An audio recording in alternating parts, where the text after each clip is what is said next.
Today's class is entitled Builders and Destroyers. Israel, Israel, Israel, Israel. In this walk, you got two types of people. You got builders and you got destroyers. The question is, which one are you? That's what we're going to talk about in today's class of Builders and Destroyers. And just before we get started, I want us to be put on a level playing field. So I want to get the definition of both words, build and destroy, so that way we can reference it in its proper context. Builders and destroyers. Which one are you? We're going to find out in today's class. Let's get the definition of the word build, please. See, the definition of the word build. Construct something, typically something large, by putting parts or material together over a period of time. Notice what it says there. To build is to construct something, typically something large, by putting parts or material together over a period of time. Okay? So if you are a one-hit wonder at something, you're not a builder, because to be a builder means you're constructing something that's growing over time. That's what build means by definition. Let's go to our next definition. Destroy. What does it mean to destroy? The definition of destroy is put an end to an existence of something by damaging or attacking it. You see that? To destroy is to put an end to the existence of something. You want to finish something by damaging or attacking something. Okay, come on. These are the attributes of a destroyer. Read. Just on to that second definition. Yes, sir. It's ruin emotionally or spiritually. You see that? Now, this is for someone. Whenever you try to ruin someone emotionally or spiritually. See, being a destructor, it takes on many forms, being that destroyer. Destroyer, right? yeah. Thank you. Let me not destroy my speech while I'm giving a class about builders and destroyers. To be a destructive person means that you are on a mission to try to ruin the life of someone else or yourself. Let's read the next one. Defeat utterly. You see that? To defeat someone utterly. So now we have both definitions. We have the definition of build, and we have the definition of destroy. Let's see what God says about both conditions. Let's get Psalms chapter 89 and verse 4. What does God think about destroying? And what does God think about building? Let's find out. The book of Psalms, chapter 89, and verse 4. Thy seed will I establish forever, and build up thy throne to all generations. Selah. You see that? So here, God is showing that he's about building. God is promising us that as our chosen people, we are a chosen people unto God. God is promising that the 12 tribes of Israel will always be ordained to come on this earth and build in pursuit of the kingdom. God is going to send brothers and sisters to help build in order to inherit the kingdom of heaven. It says again, it says, thy seed will I establish forever and build up thy throne to all generations. How is that going to happen? We're going to find out in today's class. How does God feel about destroying things? Now we know that in some senses, God finds righteous indignation. There's a time to build and there's a time to tear down. This we know. But in the context of what we're going over today, how does God feel about destruction in this personal level of our spiritual walk. Let's go to John chapter 10, verse 10. Still just warming up. John chapter 10, verse 10, to put us on the same playing field when it comes to building and destroying. This is the book of John, chapter 10 and verse 10. Mm-hmm. The thief cometh not, but for to steal, and to kill, and to destroy. You see what the devil's job is to do? The devil's job is to destroy things. Destruction is the work of the devil. The job of the devil is always to try to tear down the beautiful things that God is trying to build in our lives, okay?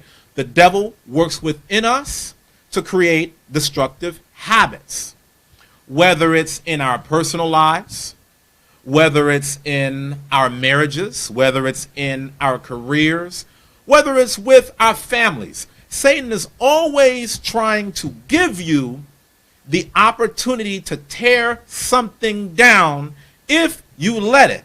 Okay. Now, when we finish this verse, it says again, the thief cometh not but for to steal and to kill and to destroy. It says, then I am come that they might have life and that they might have it more abundantly. There is a certain goal that God is trying to get you to. He's trying to get you to a more abundant life, more abundant spiritual walk, more abundant blessings, more abundant future for you and your loved ones, you and your friends. But a lot of times, Azaniah, the only person to stop that is you. Mm-hmm. The only person to tear down and destroy this abundant life that God promised you is yourself when you get in your own way, okay? So one thing that I want us to understand is that in this life, destruction comes from many places, okay? It can come from within. It can come from our external environment, things that are beyond our control. And destruction can also come from the people that you choose to have around you. These are all different factors that play into whether your life is going to reflect building positively, more abundant, Mm-hmm. or if your life is going to be the destruction of your own making. Okay? So in today's class, I want us to be able to identify some of the differences between builders and destroyers as we go through the scriptures. Okay? I want you to self-examine where you are in terms of where do you line up when it comes to being a destroyer or when it comes to being a positive person that's in the spirit of building. Okay? I want us to begin at the time of Moses. Okay? When we were established as a nation of people, I want you to see how the Most High gave us laws to follow to help ensure that we would always be in a builder's mentality. I want to show you this. This is in Deuteronomy chapter 25 and verse 5. The whole point of us getting laws, statutes, and commandments is so that way we could have a foundation to build upon in Christ. Go ahead.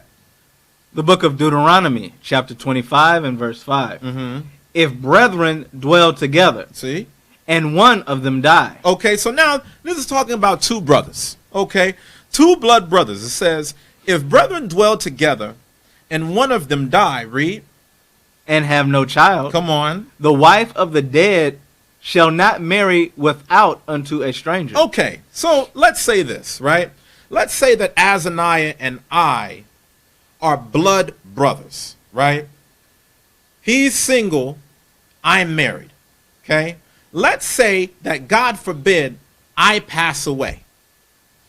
My wife, the widow now, Azaniah is responsible by law to fulfill a particular office because of the fact that I left this earth without kids. It says, if brethren dwell together, and one of them die and have no child, the wife of the dead shall not marry unto a stranger. Meaning, she cannot marry no other person except who you're about to read about as we continue this verse. Read. Her husband's brother shall go in unto her. You see that? My brother is now supposed to lie with my wife now that I am deceased. Read. And take her to him to wife. Come on. And make an honest woman out of her. Okay, you were my brother's wife. My brother provided for you during the time that he was living. He took care of your affairs. He made sure that there was a roof over your head, a place to stay, clothes on your back, food on the table. He ensured that you enjoyed good days on this earth. God forbid anything different should happen now that he's gone. Now that the husband is gone and deceased, the brother is now the next in line to continue to fulfill his brother's legacy. Okay, this is what building is all about. Read on. And perform the duty of an husband's brother unto her. Come on. And it shall be that the firstborn which she beareth shall succeed in the name of his brother which is dead. You see that? So when Azaniah gets with my wife now that I'm deceased, and he and her have their first child, the child doesn't go under his name. The child goes under my name, the name of the deceased. This is God's way of building on legacies. You see, if the man was still alive, peradventure, he would have had a child for himself. He would have been able to further his life for his generations. But just because of the fact that the man ain't around no more, that doesn't mean that the building process doesn't continue. Now that the husband is now deceased, now it's the next man's job to continue to build, continue to grow, continue to develop in the spirit of righteousness. Come on. And it shall be that the firstborn which she beareth shall succeed in the name of his brother which is dead, and his name be not put out of Israel. You see that? All this was done simply so that the brother's remembrance would not be forgotten, that his name would not be put out of Israel. Let's read. And if the man like not to take his brother's wife. Now let's say that Azaniah doesn't want to take my wife. Come on. Then let his brother's wife go up to the gate unto the elders and say, my husband's brother refuseth to raise up unto his brother a name in Israel. Now, if you notice this, Azaniah may have his own personal preferences on what he wants to do, but the law states that if I die, my wife is now obligated to go before the elders of Israel and to let them know that I have a wicked brother who's not interested in helping to build the family legacy. This was a law that was established to make sure that we would always continue on in a royal name. Even if a brother was no longer living, there was some righteous deed that was done to give honor to that man's name. And the wife and the brother were both responsible for making sure that that was fulfilled as a dying wish. Come on. My husband's brother refuseth to raise up unto his brother a name in Israel. Come on. He will not perform the duty of my husband's brother. So now she tells this now to the elders of the people. Come on. Then the elders of his city shall call him. Now the elders of the city who helped to execute upon the legacy of the people, they're now responsible for meeting with this man face to face. It says, once that wife now goes to the elders, tells the elders what happened, then the elders of his city shall call him, read, and speak unto him. And if he stand to it and say, I like not to take her, I don't want this woman, this is not my responsibility, come on. Then shall his brother's wife come unto him in the presence of the elders. Come on. And loose his shoe from off his foot and spit in his face. Now notice this. This just wasn't something that the brother could get away with. If you did not want to help build upon your brother's legacy, you would get spit in the face. The wife would spit into the face of this brother because of the fact that he's not a builder, he is a destroyer.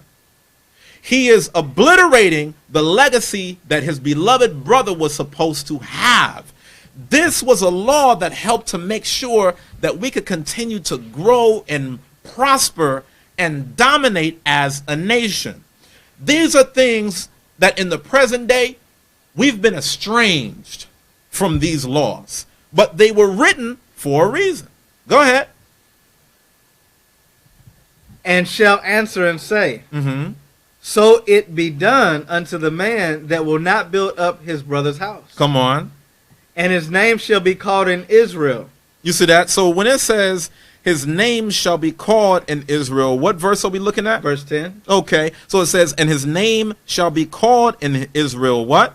The house of him that have his shoe loose. In other words, he would be known as a destructive person among all the people.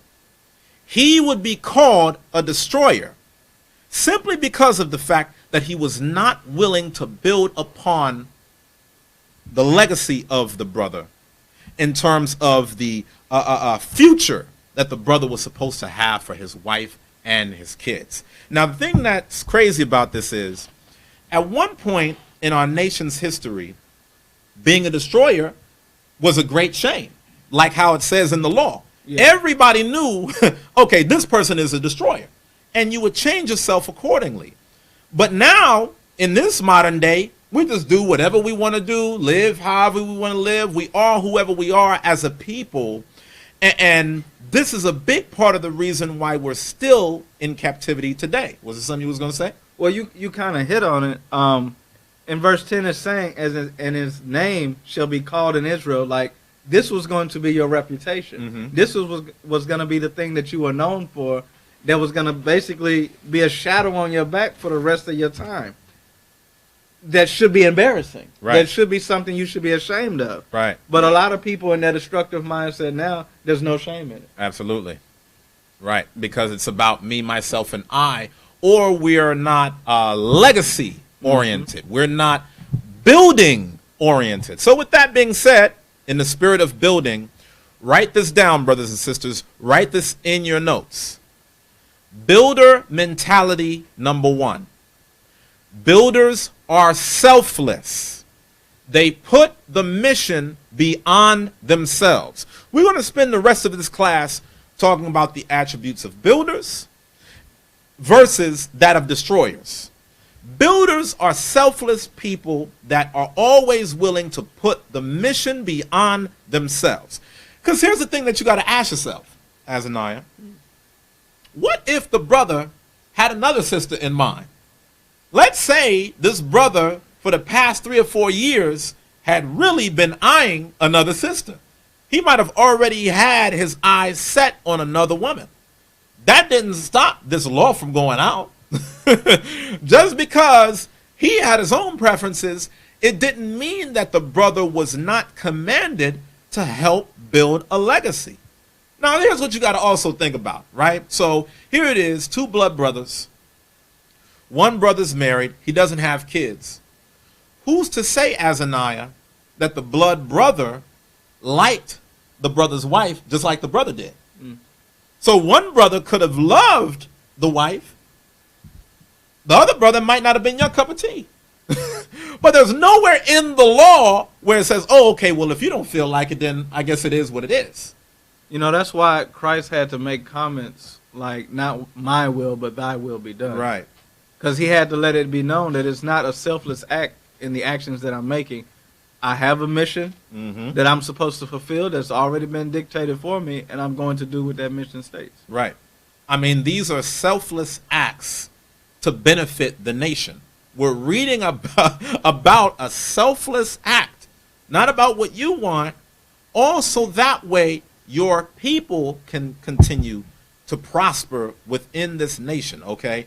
A true builder focuses on the legacy of others. True builders help to empower others, okay?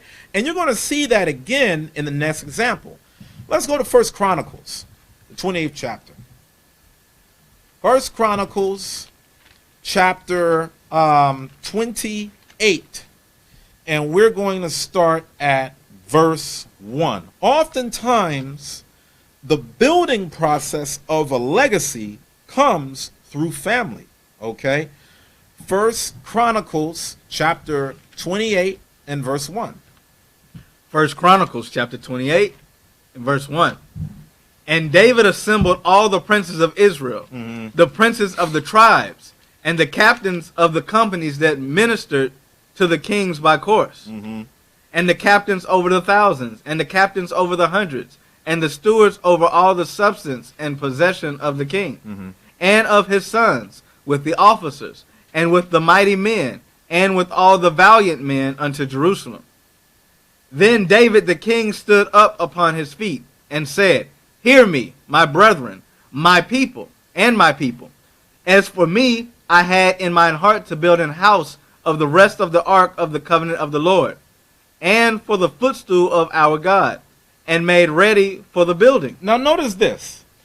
David is gathering together all the mighty men of Israel, and he's letting them know that he had a vision for his own life. His legacy was to be able to build this house for the Lord that would stand for many days. Now, when we read further on into this history, you're going to see that even though the vision was David's, it couldn't be carried out by David. It had to be carried out by another person. Read on. Verse 3. But God said unto me, Thou shalt not build an house for my name. Come on. Because thou hast been a man of war, and have shed blood. You see that? So because of the fact that David was a man of war and had blood on his hands, the Lord saw fit for him to not be the one to establish the temple. Now, because of the fact that David couldn't establish the temple, oh, well, is the vision now down the toilet? Is it now gone to dust just because of the fact that one man can't do it? Has the vision now been destroyed? Or is God going to put it upon the spirit of another person to be able to build upon that legacy? Read on. Verse 4. Howbeit the Lord God of Israel chose me before all the house of my father to be king over Israel forever. You see that? So God chose David to be king. Come on. For he hath chosen Judah to be the ruler, and of the house of Judah the house of my father, and among the sons of my father he liked me, to make me king over all Israel. Because people are called for different purposes. You may not be the person that's called for every purpose, but there is a mighty purpose for you. David wasn't called to be the one to establish the temple. However, David was called to be king over all Israel. So David was given a legacy. Oftentimes in our lives, there may be certain things that you envision like David, but every piece of your vision may not come through you. It may come through those that come after you. Read on. Verse 5. And of all my sons, Come on. for the Lord had given me many sons, he have chosen Solomon my son to sit upon the throne of the kingdom of the Lord over Israel. Now notice this. When it says, and of all my sons, for the Lord have given me many sons, he have chosen Solomon my son to sit upon the throne of the kingdom of the Lord over Israel. When you think about David's many sons, right? We'll just leave it at 2 for the sake of brevity. Solomon was chosen as the wisest man over all Israel to now build the Lord's house, right? That was given to one of David's sons. Absalom, another of David's sons, spent his life tearing down, attempting to tear down every last bit of legacy that his father had worked so hard to build. Solomon was a builder. Absalom was a destroyer. You got to always focus on, okay, well, you know what? who around me is there to build? Who around me is here to destroy? These were the assessments that David had made and understood. God helped him along the way. Come on. Verse 6, and he said unto me, Solomon, thy son, he shall build my house and my courts, for I have chosen him to be my son, and I will be his father. Now notice this. Write this down. This is builder mentality number 2. Builders create a legacy. They don't just focus on the present. Builders are long-term thinkers. Again, David has a vision. David says, you know what? I would like to now establish the house of the Lord in righteousness. The vision was his. God says, no, David, the vision can't come from you. Now, if David had another spirit on him, he too may have tried to destroy anyone else that God put the spirit on in order to establish the temple. You get what I'm saying? A lot of times in the spirit of preeminence, oh, well, if you're not the person that can do it, then you are not comfortable with anyone else doing it. You know, I really like how it was worded here in verse 3. After he told the people what his vision was, he then let them know. He said, but God said unto me. Correct. Meaning, this was my vision, Right. but I'm going to submit to what God has told me that I needed to do. Right. And see, a lot of people, they would have the mindset of, this is my vision. It don't seem to be going that way, and I'm not going to tell nobody. Right. I'm just going to keep trying to push it and force the course of the river. Right. But what he was able to do is put that word but in there and let it be known that this was my plan. However, I'm allowing the supreme most high God to take the reins here and be subject unto him. And that's a powerful thing for people to think of. Now, you know the reason I like you said that, why you said that, Azaniah? Because, you know, they got this saying, if you want to make God laugh, tell him your plans, right? Yeah. Even though David had this plan, because of the fact that God told him differently, he went along with it. And that goes back to what we read about in that first builder mentality. Y'all remember that? Builders are selfless. They put the mission beyond themselves. See, establishing the house of the Lord was more important in David's eyes than David being the one to establish the house of the Lord. And oftentimes in life, you're going to notice how those two things can be at odds with each other. What becomes more important? The mission flourishing, however it happens, or things happening the way that you want it to happen? See, builders are selfless and understand, okay, this is my office, this is my responsibility, and this is the next man's office, and the next man's responsibility. And once God reveals to said men who's who, a righteous man is not going to step in the way of the other person. They're going to stay in their own lane and do the things that they're supposed to do, as not to be destructive to the person that God is passing the baton to. You see? Let's go to 2 Chronicles chapter 2 and verse 1. You had something? Yeah, one more comment on that. You made mention of the word legacy. Yes. Right? And the thing that I can see David understanding that maybe his son Absalom didn't understand is that legacy is about a collective unit of people who are all sharing in the glory. Correct. By David just being the father of the next man who's doing it, he gets glory within that. Absalom, being the brother, could have got some glory, but instead he took the other way and destroyed it. Right. So 2 Chronicles 2 and 1? Yes. Okay. Absolutely. And I like that you said that because, you know, here it is. Two brothers, right? You know, same lineage, two entirely different outcomes because they had two different mentalities. See, had Absalom been a builder the way that Solomon was a builder, then he too could have found a righteous place when it came to the operation of building up this house. Right. But because of the fact that he was such a destructive person by nature, he really couldn't see the opportunities that were in front of him. He was so focused on the negative side of things, or letting that destructive attribute take over. He blocked his every blessing and really lived as one that wasn't in a position of royalty at all. He was living of someone unbecoming of his own stature, because he was posturing himself the same way that somebody without the throne would have done. Mm-hmm. So this is 2 Chronicles chapter 2 and verse 1. 2 Chronicles chapter 2 verse 1. And Solomon determined to build an house for the name of the Lord, and an house for his kingdom.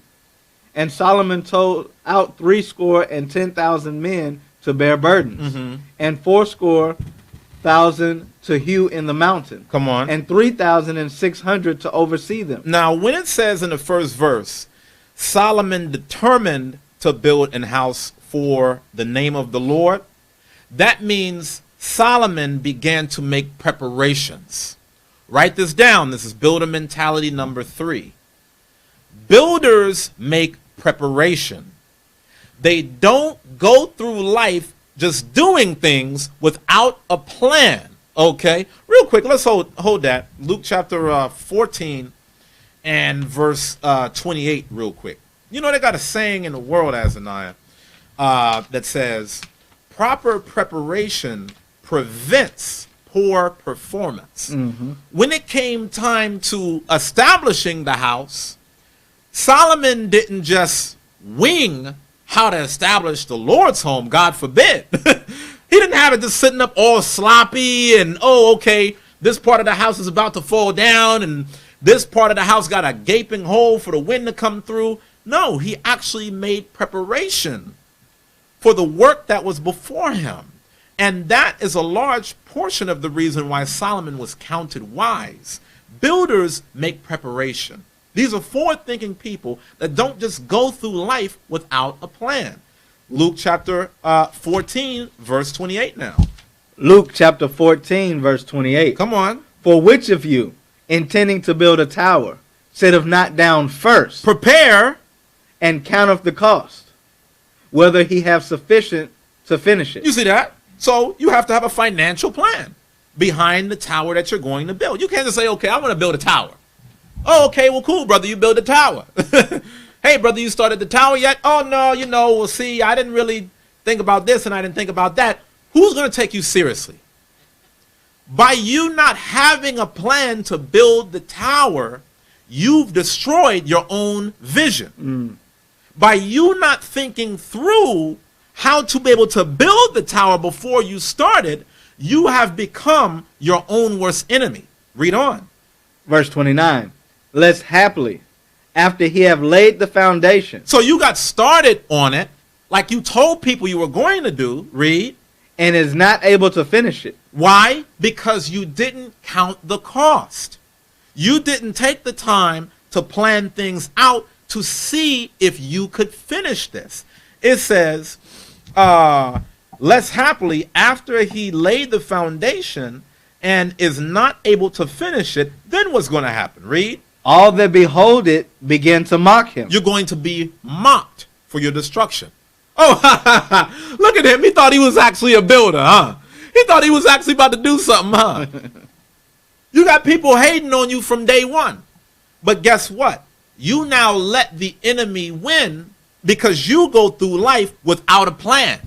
So you already know that there's people gunning for your destruction, but you become your number one destroyer because you don't have a plan for your life either. So they don't have a plan for your life. If they do, it's for your failure. Right. And you don't have a plan for your life. And because of the fact that you've failed to plan, you now plan to fail. Proper preparation prevents poor performance. Builders understand preparation. Come on. Verse 30, saying, this man began to build and was not able to finish. And that's why they have a saying in carpentry, measure twice, cut once. Many of us want to cut our way through things in life, making no measurements whatsoever. Okay, I want to get married. Well, Brother, do you have a house? No, but I want to get married. Okay, I want to be able to have a kid. Okay, brother, well, do you have a job? Oh, well, the Lord's just going to figure that out. I'm just going to lie in bed. I got to watch my words. I'm going to lie in bed. I'm just going to do my thing. And I'm just going to let the Lord figure out everything else. You have now destroyed the life of yourself, that woman that was silly enough to lie with you, and your future generation. All because of the fact that you were ill prepared. Builders are prepared. They take the time to plan out the things that come before them. Back to what we were at now in the book of Chronicles. Measure twice, cut once. It says, Solomon determined to build an house for the name of the Lord, and an house for his kingdom. Verse 2. Verse 2, 2 Chronicles chapter 2, verse 2. Come on. And Solomon told out 70,000 men to bear burdens, and 80,000 to hew in the mountain, and 3,600 to oversee them. Come on. And Solomon sent to Hiram, the king of Tyre, saying, As thou didst deal with David my father, and didst send him cedars to build him an house to dwell therein, even so deal with me. Come on. Behold, I build an house to the name of the Lord my God, to dedicate it to him, and to burn before him sweet incense, and for the continual showbread, and for the burnt offerings morning and evening on the Sabbaths. Come on. And on the new moons, and on the solemn feast of the Lord of our God. Come on. This is an ordinance forever to Israel. Read. Verse 5, And the house which I build is great, for great is our God above all gods. You see, so Solomon took pride in executing upon another man's vision. Now see, because of the fact that in this captivity, we're so laden with ego, a lot of times it's viewed as disrespect to want to build upon the vision that was inspired from someone else other than yourself. Solomon didn't look at things that way. He understood this is not about David. This is not about me. This is about the mission, and the mission comes first. Forget who came with the vision. Is the vision godly? Okay, let's move forward then. But destroyers, they won't have that mindset. A destroyer will say, okay, well, if I'm not the one that came up with this vision, then to hell with the vision. Okay, if I am obliged to execute upon somebody else's game plan, well, let me just put the house together however I want it. Let me make the house out of paper and glue. Since it ain't my vision, you just slop it together. That wasn't the spirit that Solomon had. Although it was not his vision, he treated it as though it were, because look at what the vision is ultimately going to do. It is going to commemorate the Lord's house, and what better honor could it be to say that you had a hand in building it? This is to say that you had a hand in it, regardless of where you were in the process, that you had a hand. What an honor to even be affiliated with that process. That's the thought of a builder, a righteous man. Come on. Verse 6. But who is able to build him an house? Read. Seeing the heaven and the heaven of heavens cannot contain him. He said, man, even on my best day, I don't know how I could do right by God on this. I cannot give it justice, because look at the mission, so great. Read. Who am I then, that I should build him an house? Come on. Save only to burn sacrifice before him? Come on. Excuse me. Send me now, therefore, a man cunning to work in gold, and in silver, and in brass, and in iron, and in purple, and crimson, and blue, and that can skill to grave with the cunning men that are with me in Judah and in Jerusalem. Come on. Whom David my father did provide. Now I want you to notice this. Builder mentality number 4. Builders are leaders. Builders understand how to effectively manage and delegate tasks in order to get things accomplished. See, Solomon didn't just look at this and say, okay, well, you know what? Since now the vision has been passed unto me to build this house, I'm going to be the only one to actually build it. Oh, no, no, no, no. You don't do anything. This is just all on me. No. Solomon said, you know what? When it comes to building this house, I don't have certain skills. And God forbid that I should get in my own way of building the Lord's house by not having the most skilled craftsmen in position to make this thing shine and make this building come to pass. Solomon was able to effectively step out of himself and know how to be able to commission and manage more skilled people than himself to how to get the thing done. That's what it was about. How do we get this thing done? Builders are leaders who understand how to effectively manage and delegate their responsibilities, okay? It's never a one-man show. When Christ came on the earth, it wasn't a one-man show. He had the apostles established. He had the 12. And then after that 12, there was still 70 more that went out 2 by 2. Builders build by leading and delegating. Come on. Verse 8. Send me also cedar trees. You see that? Send me this. Send me that.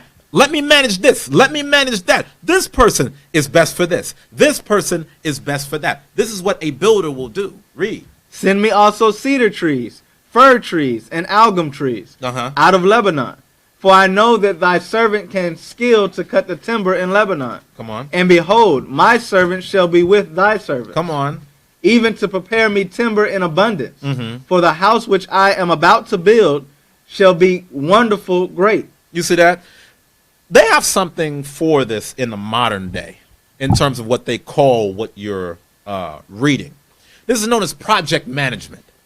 This is a great project, and it needs to have a good project manager that can say, okay, well, when it comes to the trees, when it comes to the brass, when it comes to the gold, when it comes to the silver, how do I effectively get all of the resources that I need so that way this house can be established? This was not just something that Solomon was winging somewhere. Solomon didn't just wake up one day and just say, oh, okay, here's what I'm going to do. I'm going to do this and I'm going to do, oh, wait, oops, somebody's calling me right now. Let me stop God's work to be able to find whatever distraction I can have to take me away from the building of the house. Solomon went into this thing with a plan that was well executed. And that's what you're reading about here. Come on.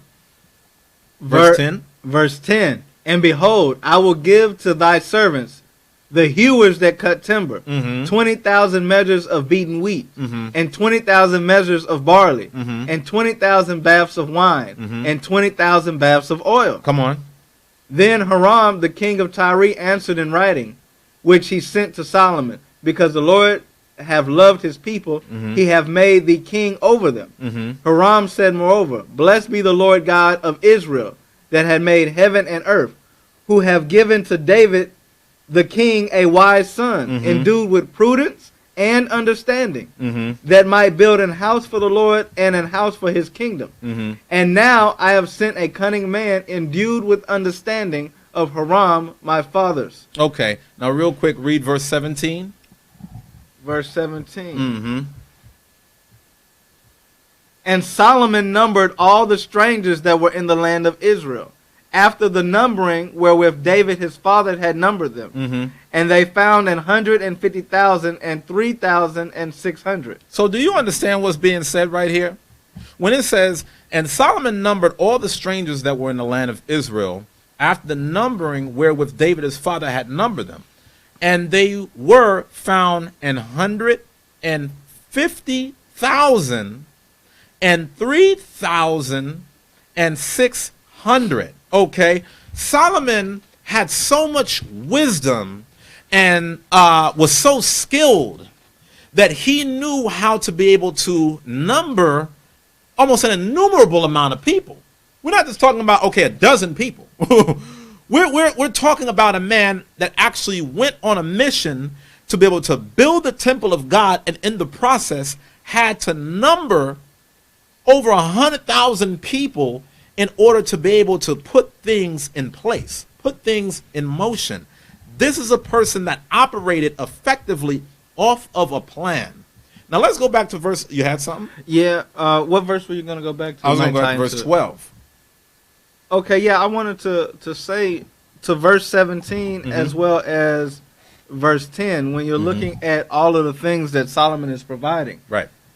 He's bringing these people together to do a job, and he's providing resources for them, not just expecting them to just do something without the resources necessary to be correct to do it. He's correct. taking care of the people.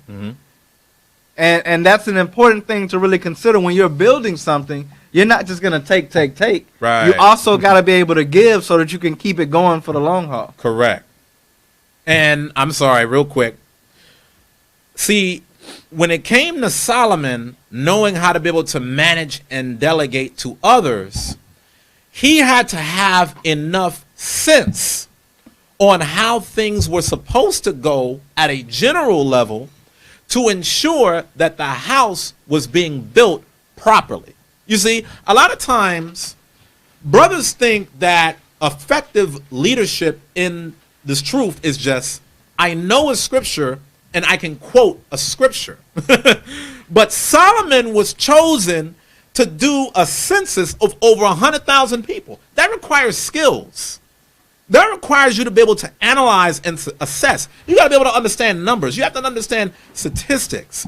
If you're working with kings of other lands to be able to get off the ground what you're trying to build, you have to understand foreign relations.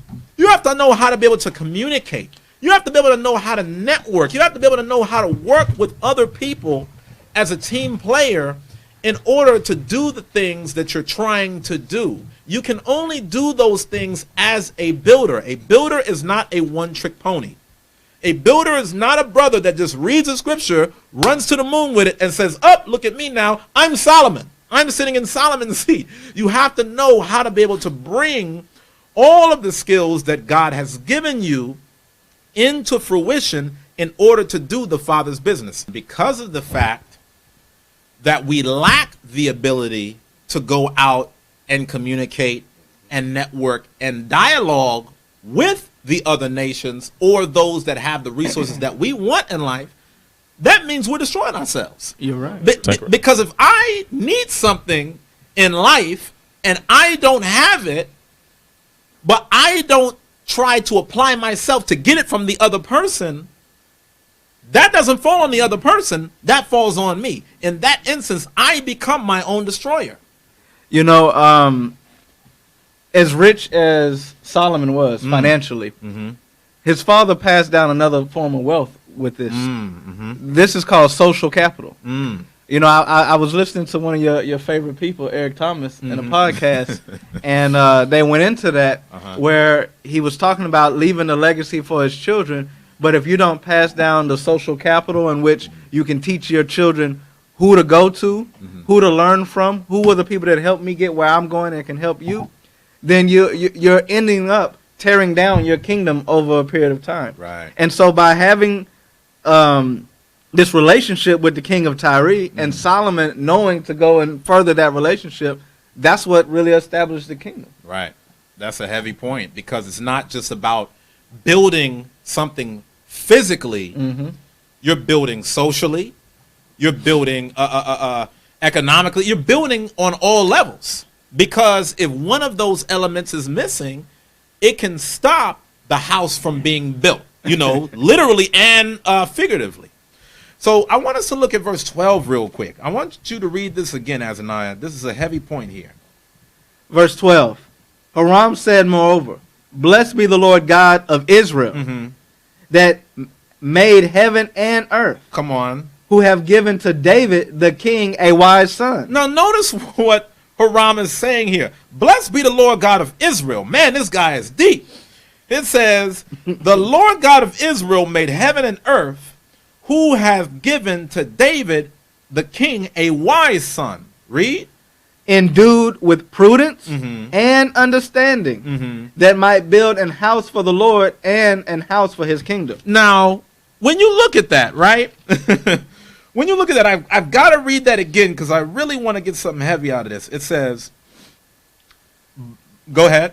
Hiram said, moreover, blessed be the Lord God of Israel, that had made heaven and earth, who have given to David the king a wise son, endued with prudence and understanding, that might build an house for the Lord and an house for his kingdom. So I want you to see how even Hiram, in witnessing the rulership being given to Solomon, that was a credit to God in terms of how God loves his people. Here you have leaders from other nations witnessing, okay, who's now the leader of Israel today? Because I can assess how beautiful God really is in terms of what leader is set over the people. I want you to see this. It said, "Blessed be the Lord God of Israel that made heaven and earth, who have given to David the king a wise son." You know how much of a term of endearment it is to have your own life be put in direct comparison to making the heaven and the earth? Yeah, it is. Here it is. You got the heathen saying, this God guy, he built the heaven, he built the earth, and then he came with David and Solomon. That's going to show you that builders, in its truest essence, really is a credit to the entire nation of people. And when you read this definition, when it says, who have given to David the king a wise son, endued with prudence and understanding, I want us to define the word prudence, so that way we all understand this word's meaning, okay? What does it mean when it says, you've given to David the king a wise son, endued with prudence and understanding? Prudence, you got the definition? The definition of prudence, the ability to govern and discipline oneself by the use of reason. That's what Solomon was able to do. Solomon was able to govern himself enough in order to ensure that this temple was established from start to finish. Do you know how much discipline is required to be able to build the Lord's house? That's too wonderful for my understanding. And we're going to go into it in the scriptures. This was an effort that took many years to accomplish. For one to be prudent, they have to have the ability to govern and discipline themselves by use of reason. This must be known as a brother of reason. You ever heard that expression? This is a voice of reason. Not an irrational person. This is a person that has enough senses to be able to really ground themselves for something. Definition 2. Definition 2. Sagacity or shrewdness in the management of affairs. Okay, sagacity or shrewdness now in the management of affairs. What does sagacity mean? Most people are looking at that word and it's like, I don't know if I'm that prudent guy. Because Solomon was, because I don't know the definition of this word. Let's get the definition of the word sagacious. Sagacious. Let's get the definition of the word sagacious. Definition of sagacious: having or showing keen mental discernment and good judgment. You see that? A sagacious brother or sagacious person is someone having or showing keen mental discernment and good judgment. Solomon was known most of the time for having incredible discernment and good judgment. Okay, let's do this. Let's not do that. Okay, let's go here. Let's not go there. Okay, well, you know what? If we don't say anything at this time, it will be to our benefit. If we do say something at this time, it will be to our blessing. These are attributes that builders possess. And when you look at Hiram, Hiram himself is praising God, the king of Tyre, for saying, wow, look at, and I'm going to read in verse 11 again. It says, then Hiram, the king of Tyre, answered in writing, which he sent to Solomon, because the Lord had loved his people, he made thee king over them. Even the heathen can tell if God loves or hates the people based on who's in position.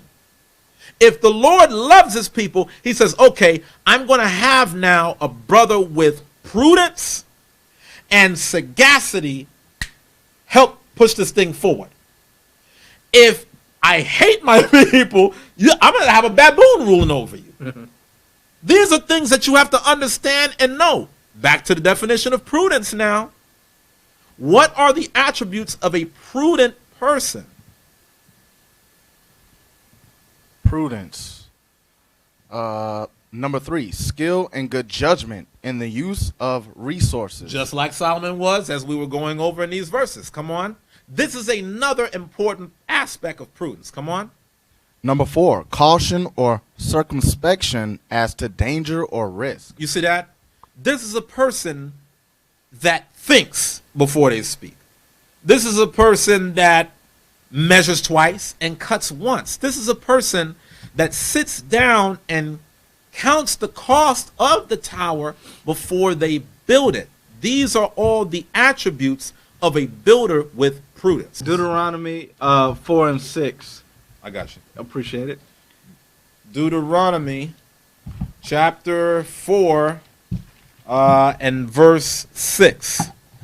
Keep therefore and do them, for this is your wisdom and your understanding in the sight of the nations, which shall hear all these statutes and say, surely this great nation is a wise and understanding people. Now, to me, when I'm looking at that latter clause of this verse, surely this great nation is a wise and understanding people, that's exactly what Hiram was saying when he was comparing the heavens and the earth and then David and Solomon, and saying God made both of these things. Right. So now Hiram is looking at these people and seeing how great and wise they are, but it all began with the aspect of David was keeping the commandments. He was the apple of God's eye. He taught his son well, and he used wisdom to choose the next king that would follow after him.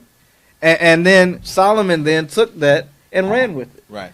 And so going back to that statement I made about the social capital, it was a wonderful thing that the nations were able to see this, because we're supposed to be showing this as we began to take over the kingdom. Right. Until we can actually show this to the nation and they look at us and say, you know what? This is a wise nation. I don't even see the benefit of fighting it anymore. We're going to be in trouble. Right. But that can't be done while we're so busy burning bridges with the other nations. Right. Burning bridges with our own people. Right. And to the point where no one's going to look at them and say, these are wise people. Right. These are people who are not very smart. These are the type of people that I know I can get over on, right, take advantage of, and continue to be the oppressor, because I know that my rule is not going to come to an end as long as they keep acting like that. Correct. So just like Hiram was looking during the time of David and Solomon and said, wow, surely the Lord loves this people. The elites do that today. They look at who is governing the nation right now, and they can assess where God stands with the people because of what person they allow to be in a position of power. And that's the reason why we're still in captivity today. So these are things that spiritually you have to look upon with wisdom and say, okay, who is prudent? Who is sagacious? So that way we can get one step closer to this kingdom that needs to be built. And I love that the fact that you talked about social capital, Azaniah, because in the same way that it was written in the verse about heaven and earth and then David and Solomon, it shows you in that verse that our forefathers are looking at the resources that God gave us and the people that God chose to manage those resources. In other words, you can have the greatest resource in the world, but the resource is only as good as the person that's using it.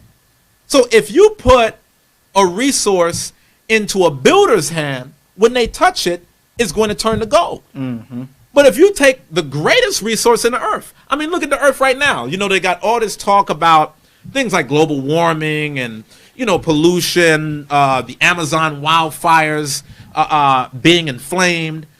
When you put a resource into a person's hand, The resource is only as good as the person that is using it. So if you take the greatest resource and you put it into the hands of the destroyer, then destruction is going to be its end. It doesn't matter how vast, how rich. You know, they have a saying in the world, a fool and his money are soon parted. So it doesn't matter the good. It matters the spirit of the person that is managing the good. You know, some people, they know how to be able to step into bad situations and be able to make it better. When life gives you lemons, they can make lemonade. And for some people, you could have the greatest tasting lemonade in the earth.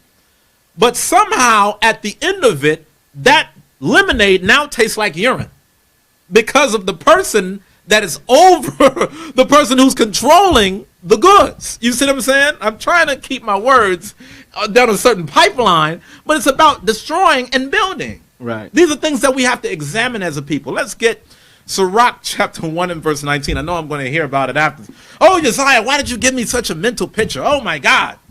Listen, as ill as that may be of a visual, that's how it manifests itself in real life. God really does give you real opportunities, and sometimes it does come out nasty because you have a nasty spirit.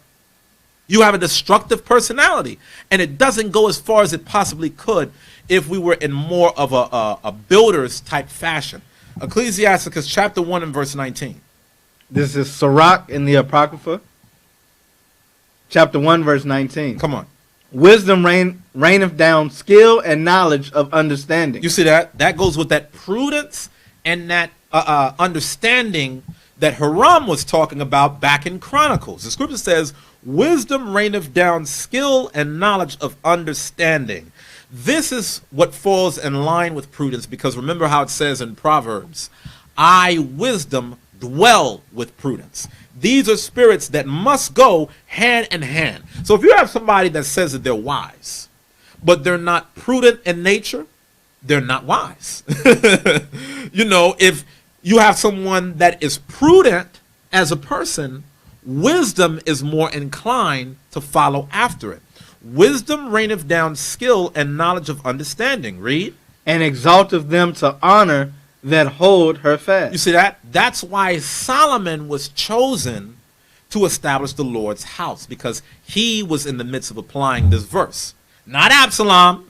David had many sons. Solomon was the one that was given that spirit of prudence and understanding to get this going. Now, I want us to go back to this definition, because we got to get these words down in our vocabulary. I want us to look at the synonyms of prudence as well as the antonyms of the word prudence. Let's read off some of the synonyms of prudence. Just a few of them. Yes, sir. We got austerity. You see that? Austerity, come on. Conservatism. Meaning, like say, for example, if you were investing in something. If you are investing conservatively in something, that means that you're investing, but you're not betting the house because you know that there's some type of associated risk, okay? You're not going to put your arm and your leg on Wall Street because you know that it all could go belly up. There's a certain level of conservatism that you have in prudence. Come on. Diligence. Read. Discretion. Discretion. Discretion in your thoughts. Discretion in your words. Discretion in your actions. Come on. Foresight. You see that? Foresight. Being forward thinking. These are the thoughts of a prudent person. Come on. Frugality. You see that? Not being a spendthrift with their resources. What do I mean when I say being a spendthrift? Okay, you know how we do as a nation of people? It's Friday, you just got paid. By Monday, your bank account is now in the red. Because Friday, Saturday, Sunday, you was at the club popping bottles. You was at the 2-for-1 Macy's sale, spending money that you didn't even have to impress people you don't even like. You're taking every resource that God has given you, and it's gone because you are destructive. You have not exercised frugality and say, okay, you know what? I got $1,000 today. let me only spend 100 of it. Let me set aside the other 900 for a rainy day. That's frugality. That's discretion. That's conservatism. That's foresight. Come on. What's the next one? Judgment. See that? Good judgment. How do I judge between matters? Read. Tact. See, a lot of these are character qualities that are either a hit or miss in the black community. Either a person really got it or a person really don't got it. But these are things that we have to think upon, okay? Now, let's now look at the antonyms of the word prudence. Come on. Carelessness. See that? Carelessness. Careless with your words, careless with your actions, careless with your family, careless with your friends, careless with your job, careless with your body, careless with your possessions. Guess what? As a man thinketh in his heart, so is he. Right. If you are careless in your thoughts, everything around you is going to reflect carelessness. Come on.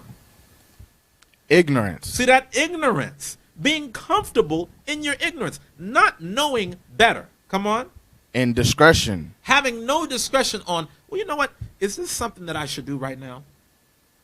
Should I really go about doing it this way? Okay, I know I could do it, but just because I could do it, does that mean that I should do it? You see that requires discretion and judgment for you to be able to think through. But for an indiscreet person, they're just going to do it however they do it without thinking about, well, what are the repercussions of me doing it this way? Come on. Stupidity. See that? Stupidity. It's just flat out. They make it plain for you. It's stupidity when you do it like this. Come on. Thoughtlessness. Read. Disregard. Come on. Inattention. Read. Neglect. Come on. Negligence. Come on. Spending. Come on. Squandering. See that? Read. Imprudence. Read. Rashness. Come on. Recklessness. See that? These are all of the attributes of someone that lacks prudence. Let's real quick do the same when it comes to sagacious, and then we're going back to the scriptures, okay?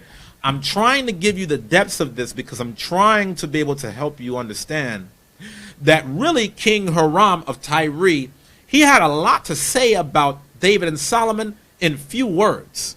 All of these things were briefly understood in, this one or two line sentence that Hiram was saying, but these are the attributes that go into the words.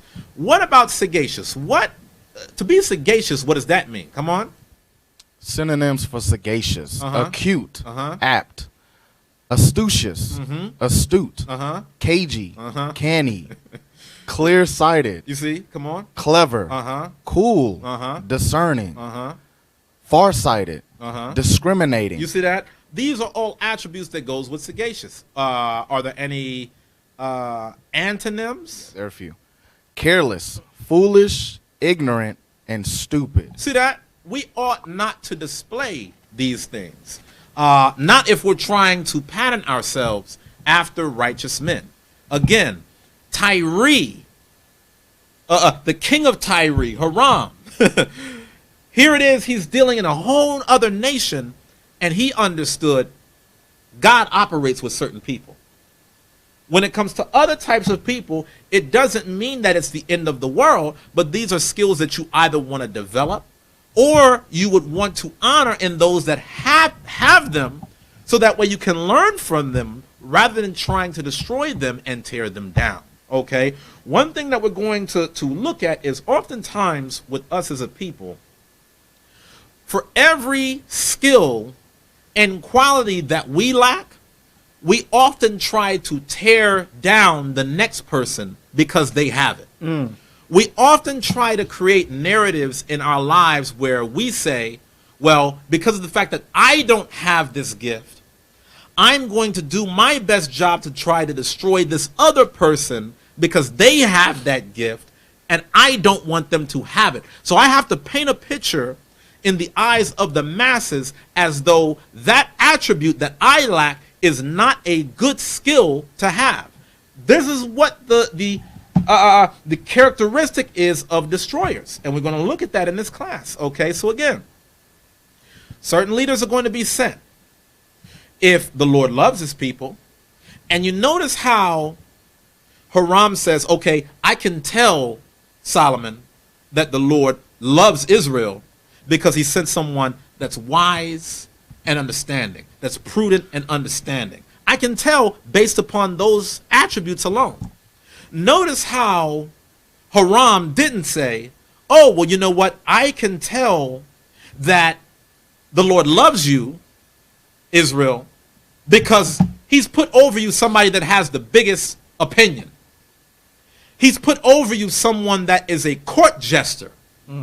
That's oftentimes how we like to be able to size up who's who in Israel. Okay, who has the most to say? Who has the most talk? And who has the most lip service? Oh, well, who makes me laugh the most? Who's the biggest personality? Who would be best on a stand-up comedy show? That who I have leading me into the pearly gates. You don't read about that in the scriptures. That's all the carnal mind in a destructive way telling you the things that are really not suitable or apt with the thoughts of God. Building mentality number 5. And this is arguably the most important one. Builders do not hang with destroyers. I'm going to say that again. Builder mentality number 5. Builders do not hang out with destroyers. We're going to read about this in the scriptures because I know a lot of you, still on Christianity, come as you are, live how you live. That's not in the scriptures, okay? Now, of course, our job as shepherds is to love and have a care for everybody. But remember, when you are prudent, you are being discerning. When you are sagacious, you are discriminating between, okay, who amongst us is endued with wisdom and who amongst us maybe should not be put over this respective office. These were attributes that Hiram said was honorable.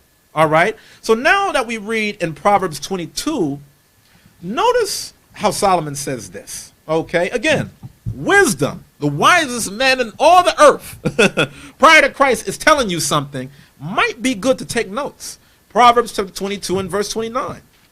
Proverbs chapter 22 and verse 29. Seest thou a man diligent in his business? See a man that's skilled in what he does? Read. He shall stand before kings. Come on. He shall not stand before mean men. You see that? Builders don't hang with destroyers. That's the prophecy. Now, what's the litmus test for this?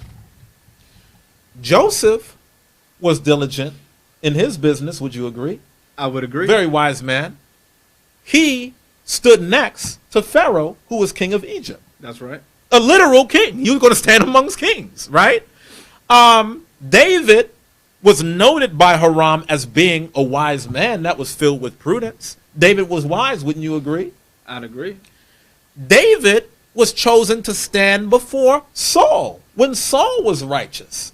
So we can see in the scriptures times in which men with the spirit of building were in the presence of men that were powerful and mighty just like them.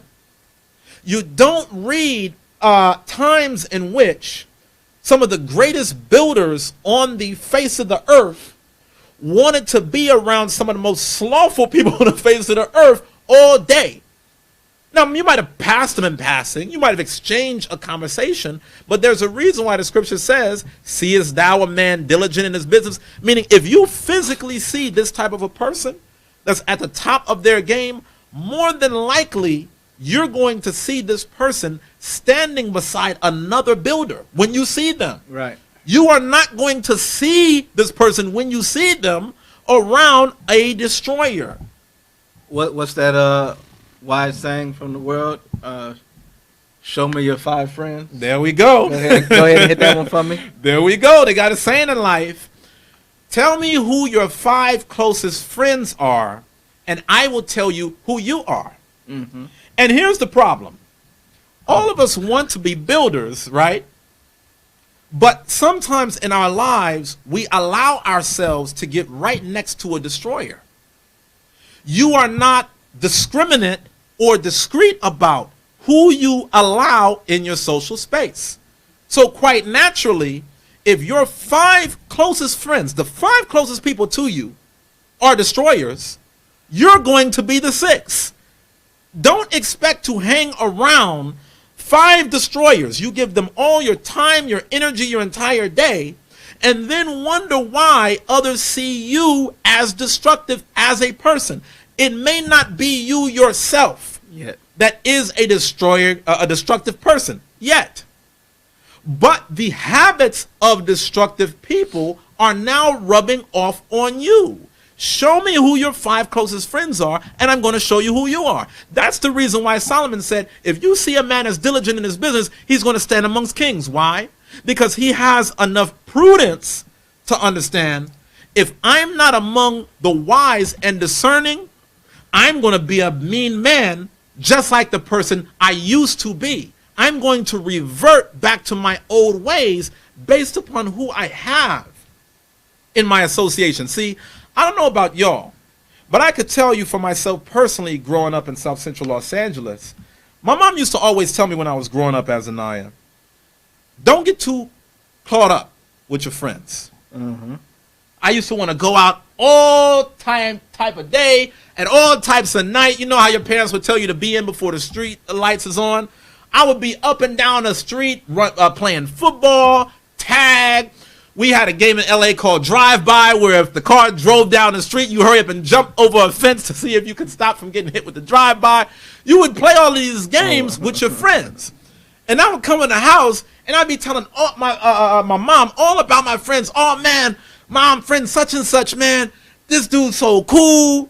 Man, oh, man, friend such and such. He's so this and he's so that. And you know, my mom and many parents, a lot of times that are well-intentioned, as a child, you look at them like a killjoy. And you say, well, man, why aren't they as excited about my friends as I am? Right. And one thing that my mom told me was, son, just because we grew up here doesn't mean that this is where you're going to end up. And just because these are your friends today doesn't mean that they're going to be your friends tomorrow. When it comes down to it in your life, you would be extremely fortunate to have 5 true friends in your life. And just know this, if you ever try to grow and try to be able to ascend in your life and get to the next level, some of those friends are not going to be a good fit for you. And quite naturally, I'm saying as a child, oh, my mama don't know what she's talking about. Oh, she just trying to rain on my parade. Oh, she doesn't understand.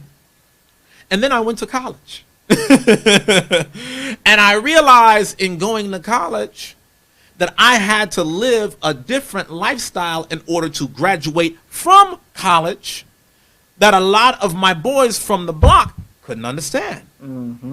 See, there was no University of South Central Los Angeles. I'm going off to another location now in order to be effective in school. And I'm having to change my ways and make a transition. But guess what? As I'm making this transition in my life, my friends are not making it with me. And now we're going in 2 different paths, 2 different goals. I still got boys right now in LA pushing 40 years old, still living at their mama's house. I got, and I'm talking about, I got boys, and we never had no issue. And I don't even mean what I'm saying right now in the spirit of disrespect. I still dap them up as soon as I see them. They're still my man from afar. They're still my man, but they got like, okay, you have multiple kids, but you're still occupying 1 room out of your mother's apartment. Like, bro, when are you going to get your own spot? And I'm saying, I'm talking about brothers with jobs, Azaniah. So you're working a job, but you're so accustomed to the nurturing of your mother, you don't even want to get out and have your own.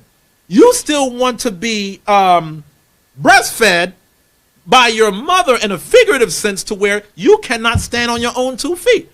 Okay, yo, man, I love you, bruh. You my guy. I look out for you. But, yo, our lives are going in 2 different places. I envision something different than whatever it is that you see in your life journey. Okay? Tell me who your friends are, and I'm going to tell you who you are. Okay? Now, you might be asking yourself, okay, Well, Uzziah, you've talked so much about builders and destroyers, and you've given out the builder's attributes. But how will I know if I'm around a destructive person? How will I be able to identify the destroyer? Well, brother, sister, today is your lucky day.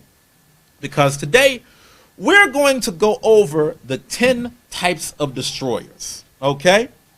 Destroyer number 1 is the narcissist. The narcissist says in his heart, nothing matters but me. The narcissist cares about no one or nothing else beyond themselves. It's all about me, myself, and I. So here it is. Okay, the sky could be falling down, right? Other people could be train wrecked. Other people could be going homeless. All this is happening. But they would never know it because all they could think about is themselves. Okay, the narcissist is a destroyer because they can never think about the mission more than they can think about themselves. Okay. Number 2 is the tyrant. Brothers and sisters can be very destructive by crushing other people into obedience. Okay, so you want certain things to go your way, right? And you operate tyrannically. That tyrannical brother or sister will push away every brother or sister that God allowed to help them build. Your spirit is going to remove everyone around you by operating in the spirit of tyranny. Number 3, the victim. Now, the victim is just the most helpless person in the world. You know, nobody ever understands what they're going through. You know, they've just been dealt such a hard hand in life. Because, you know, nobody else in life in captivity has ever been dealt a hard hand. Nobody's ever been dealt a blow in life but the victim. And because of which, the victim becomes destructive because the victim can only exist if everyone stops what they're doing at all times and comes and worships them. That's number 3. Now, this type of person can also be known as an energy vampire. Okay, I want to look at the definition of an energy vampire, just so that we're on the same page. Now, an energy vampire can take on many forms, but we're just looking at it within the context of what we're talking about here in this very third definition of the victim. Yeah, it was supposed to pop up. You got something? Okay.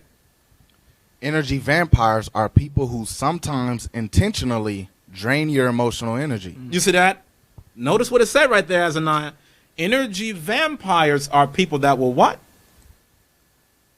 Sometimes intentionally drain your emotional energy. You see that? Intentionally. Sometimes intentionally, the victim will deliberately do what they can to take the wind out of your sails.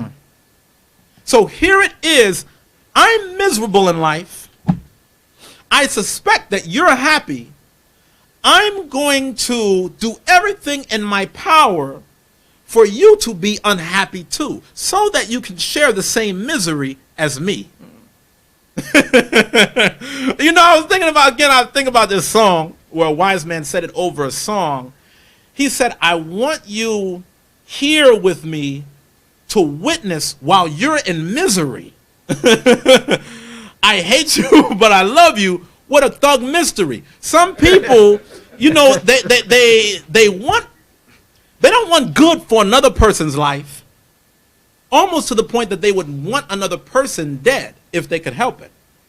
But because of the fact that there's such an energy vampire, they kind of need the person to be kept alive so that way they can have the right person to give their venom. Now, a lot of times I've heard many brothers and sisters lament this about maybe their parents, from the world, right? They become energy vampires. People are often looking at your life, and because of the fact that misery loves company, they often look for a person to pull them down into that same pity party along with themselves. You had something? Just a question for what you said. Given that we're using the analogy of a vampire, Yes. they'll drain you just to the brink of death Yeah. so that you can recover again and they can continue the cycle of draining you Exactly. again. Is that what they're doing? Exactly. I don't want to kill them because then I Exactly. won't have them. Exactly. And you know, a lot of times for most people, that's such a scary spirit because it's so destructive, but they don't even realize that they're doing it. They don't realize how habitual it is of them to just kind of find something to look at negatively and then pull you down into it until you're right there with them too. See, some people, I'm telling you, they're not happy to see you happy. They're only satisfied if you're in the pity party committee right along with them. Was that the rest of the definition that we had? Go ahead. They feed on your willingness to listen and care for them. You see that? Leaving That I'm sorry, Abiel. This is what makes the construct of a church so destructive. Let me tell you why, Azaniah. See, throughout regular life, you can kind of do a better job of warding out an energy vampire because at the end of the day, you don't owe them anything, right? But when you're in a church, people will use scriptures to try to force you into being at that bottom bucket with them. So, okay, I'm the victim now, right? And I am miserable. I'm not happy until you're miserable. But you don't want to be miserable. Azaniah, I got a problem with you. See, because when I had my situation, you know what? You wasn't acting like you was hurting like I am hurting. But brother, I was right there with you. But you wasn't hurting like I was hurting. And so because of that, you know what? I want us to be able to try to do this all over, and it becomes a vicious cycle of you already know that the minute that you open this door and go down this road, there's nothing good that can come from it, but you get forced into it anyway because shame on you not to be able to do it. You see, and that's the reason why a lot of times you've got to know how to be able to establish boundaries. Because if there are energy vampires that's in your midst, you got to say, brother, sister, I love you. Okay, here's my stopping point. Brother, sister, I love you. Okay, I'm praying for you. Okay, I did what I can do to help, but this is where the road ends. A lot of times, destructively, you can be pulled into situations as though it's your own when it's not your own. Okay, read the rest that you got, Abiel. it says they feed on your willingness to listen and care for them. Come on. Leaving See, you now the energy vampire, they know who's available. Okay, when I call this person has to answer me. This person can't dodge me because they're person such and such. There's no way they could dodge me. They have to care. They have to be all in it with me. Okay.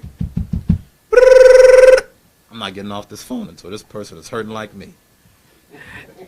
Go ahead.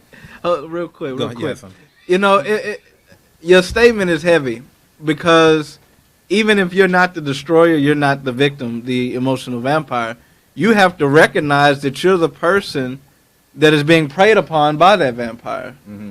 Because when that cycle begins when it begins, that person comes to you, they drain you. They say, oh, you were emotionally available for me, thank you, you listened and cared, I needed you to do that. And then they give you a break. Then they come back and do it again. Mm-hmm. And then they come back and do it again, and to the point in which you're in this constant cycle of getting drained, and now you're not able to be the builder that you were supposed to be. Mm-hmm. And now you inadvertently become a destroyer. Right. and you know, that happens a lot of times with well-intentioned people. You know, you can try to go all out for a person, and you can bend over backwards, and you can give the shirt off your back, but ultimately it's to the other person to be able to maneuver through their life situations.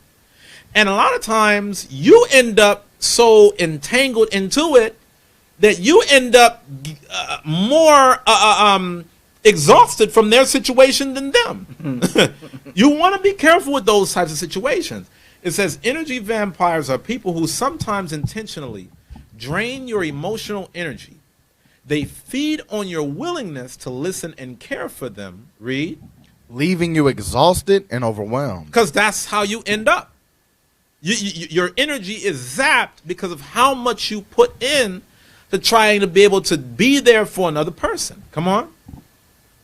Energy vampires can be anywhere and anyone. You see that? So in our charity, that's things that we have to look out for. You know what I mean? A lot of times whenever we break down the spirit of charity, we always talk about, okay, well, are you going to do something for somebody else? Right? This is another lens of charity also. You have to understand that as the person that is the recipient of the good doing of somebody else's charity, you have to go into it knowing, okay, well, what's fair for this person to kind of take on? Okay, hey, bruh, hey, this is all I need. I don't need nothing else. Thank you. I'm good. Don't make this your issue. This is not your issue. This is my issue. You see what I'm saying? That goes both ways. Because sometimes, and this goes along with it, sometimes it's not always that the person, again, is overtly trying to be an energy vampire. You just may happen to be so codependent as a person that you take on another person's problem as your own personal project. It may not have been that the person asked you to go head first into a situation like that. It's because you're so giving or you're so generous to a fault, you put yourself in too deep beyond where you should be. Mm-hmm. And that's something that I could say within myself I've had to learn is a flaw within myself. A lot of times if I find myself in situations, the person on the other side didn't ask me to do all of A, B, C, and D. So I can't put that on them. I have to look at myself and say, you know what, Uzziah, you were not right because you put yourself head first. You threw yourself into the gauntlet. Wasn't nobody else trying to throw you into it, but because of how much of yourself you put into situations and people, you can put yourself into a gauntlet unnecessarily. And even that, within a sense, can be destructive. You know, they got a saying that the road to hell is paved with good intentions. Okay? Now, one thing that I want to say in closing about the victim is the victim will self-sabotage.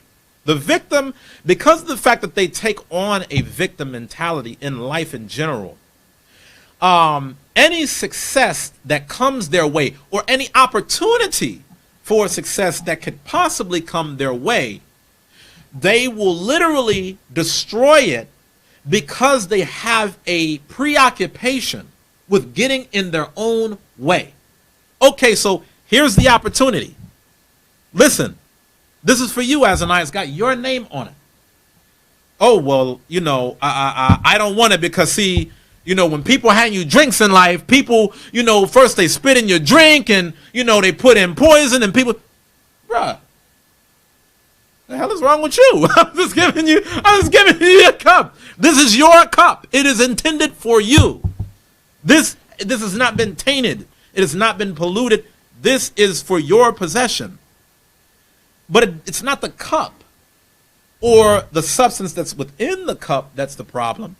It's you and your perception of the cup that becomes the problem. You are just projecting your own thoughts to the cup. You're saying that the cup is the issue. You're blaming the cup. You say, I can't stand this cup. To hell with this cup. I don't want this cup. But it's not the cup that you don't want. It's your own negative energy. It's your own toxic nature that's stopping you from being able to build and grow. These are things you have to see within yourself. You know, a current event that just made me think of is in the NFL with Antonio Brown. Yes. No matter, he went to 3 different teams in 30 minutes, and every team that he went to, right, he kept finding a problem, but the teams didn't have any problem until you got there. He couldn't realize that everywhere he went, there was something within himself that he had to see that would have eventually maybe stopped that, and it could have been something that was fixed. Right. Not saying that there were no issues that could have had any real relevance to it, but it was something within him that was so destructive that made everything blow so much out of proportion every time. Now he's the $30 million man to the $0 man in 10 minutes. Right. Most talented wide receiver in the world, but no one will play with him. No one will pick him up because he's a destroyer. He has a skill set that would allow him to build any franchise to be extremely competitive, one of the best in the league. But his character from within is so destructive, all of his gifts mean nothing because the flaws come in front of it. And it's so funny that you say that, Azaniah, because, it's one thing if, okay, you play on one team, right, and there's an issue. Okay, fair enough.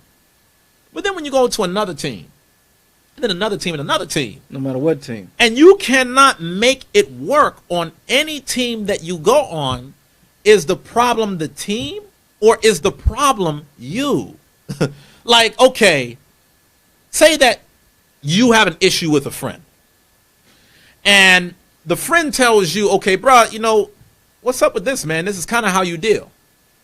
Okay, you could size that up in your mind as, okay, well, this is just a problem for me and this friend. But then you go to your next closest friend, and your next closest friend tells you the exact same thing this other friend told you. They both tripping. Then you go to the other friend. Then you go to the other friend. Then you go to the other friend. Now everybody tripping? Everybody. So everybody's just totally off base. Except me. Except for you.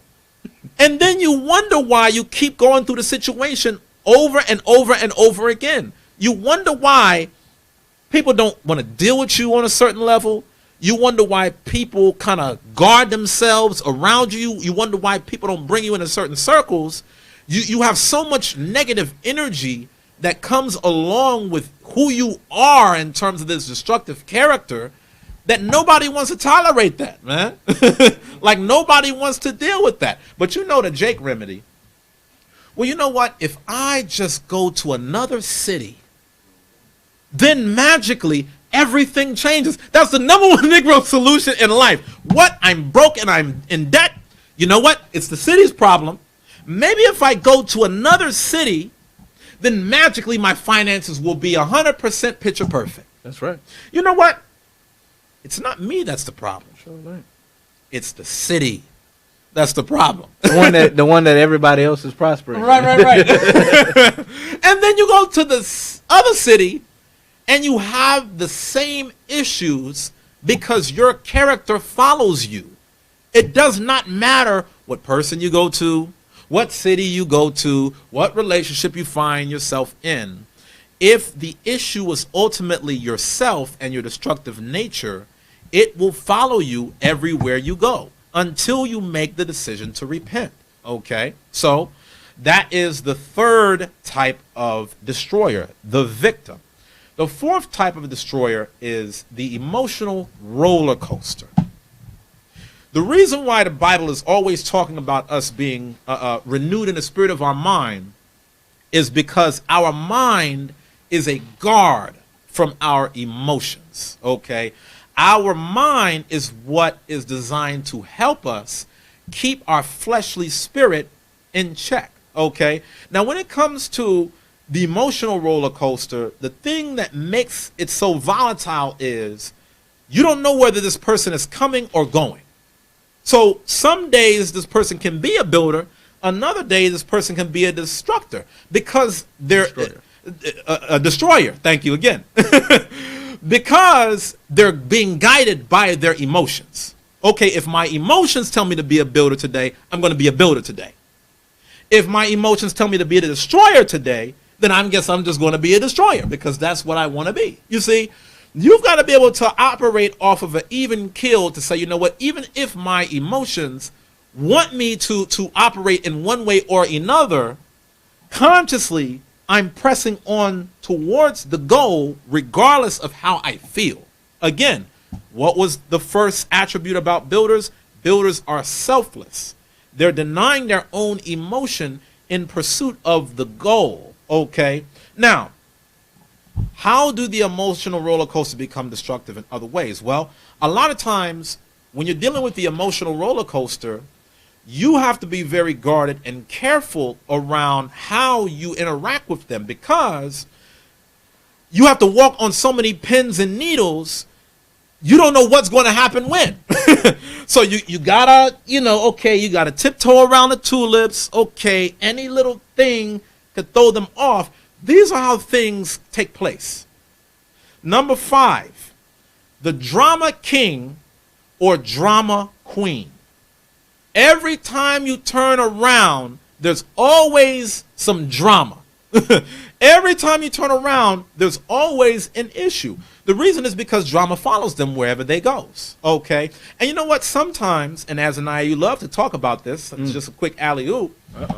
A lot of times, it's not even so much that there's so much drama going on like that.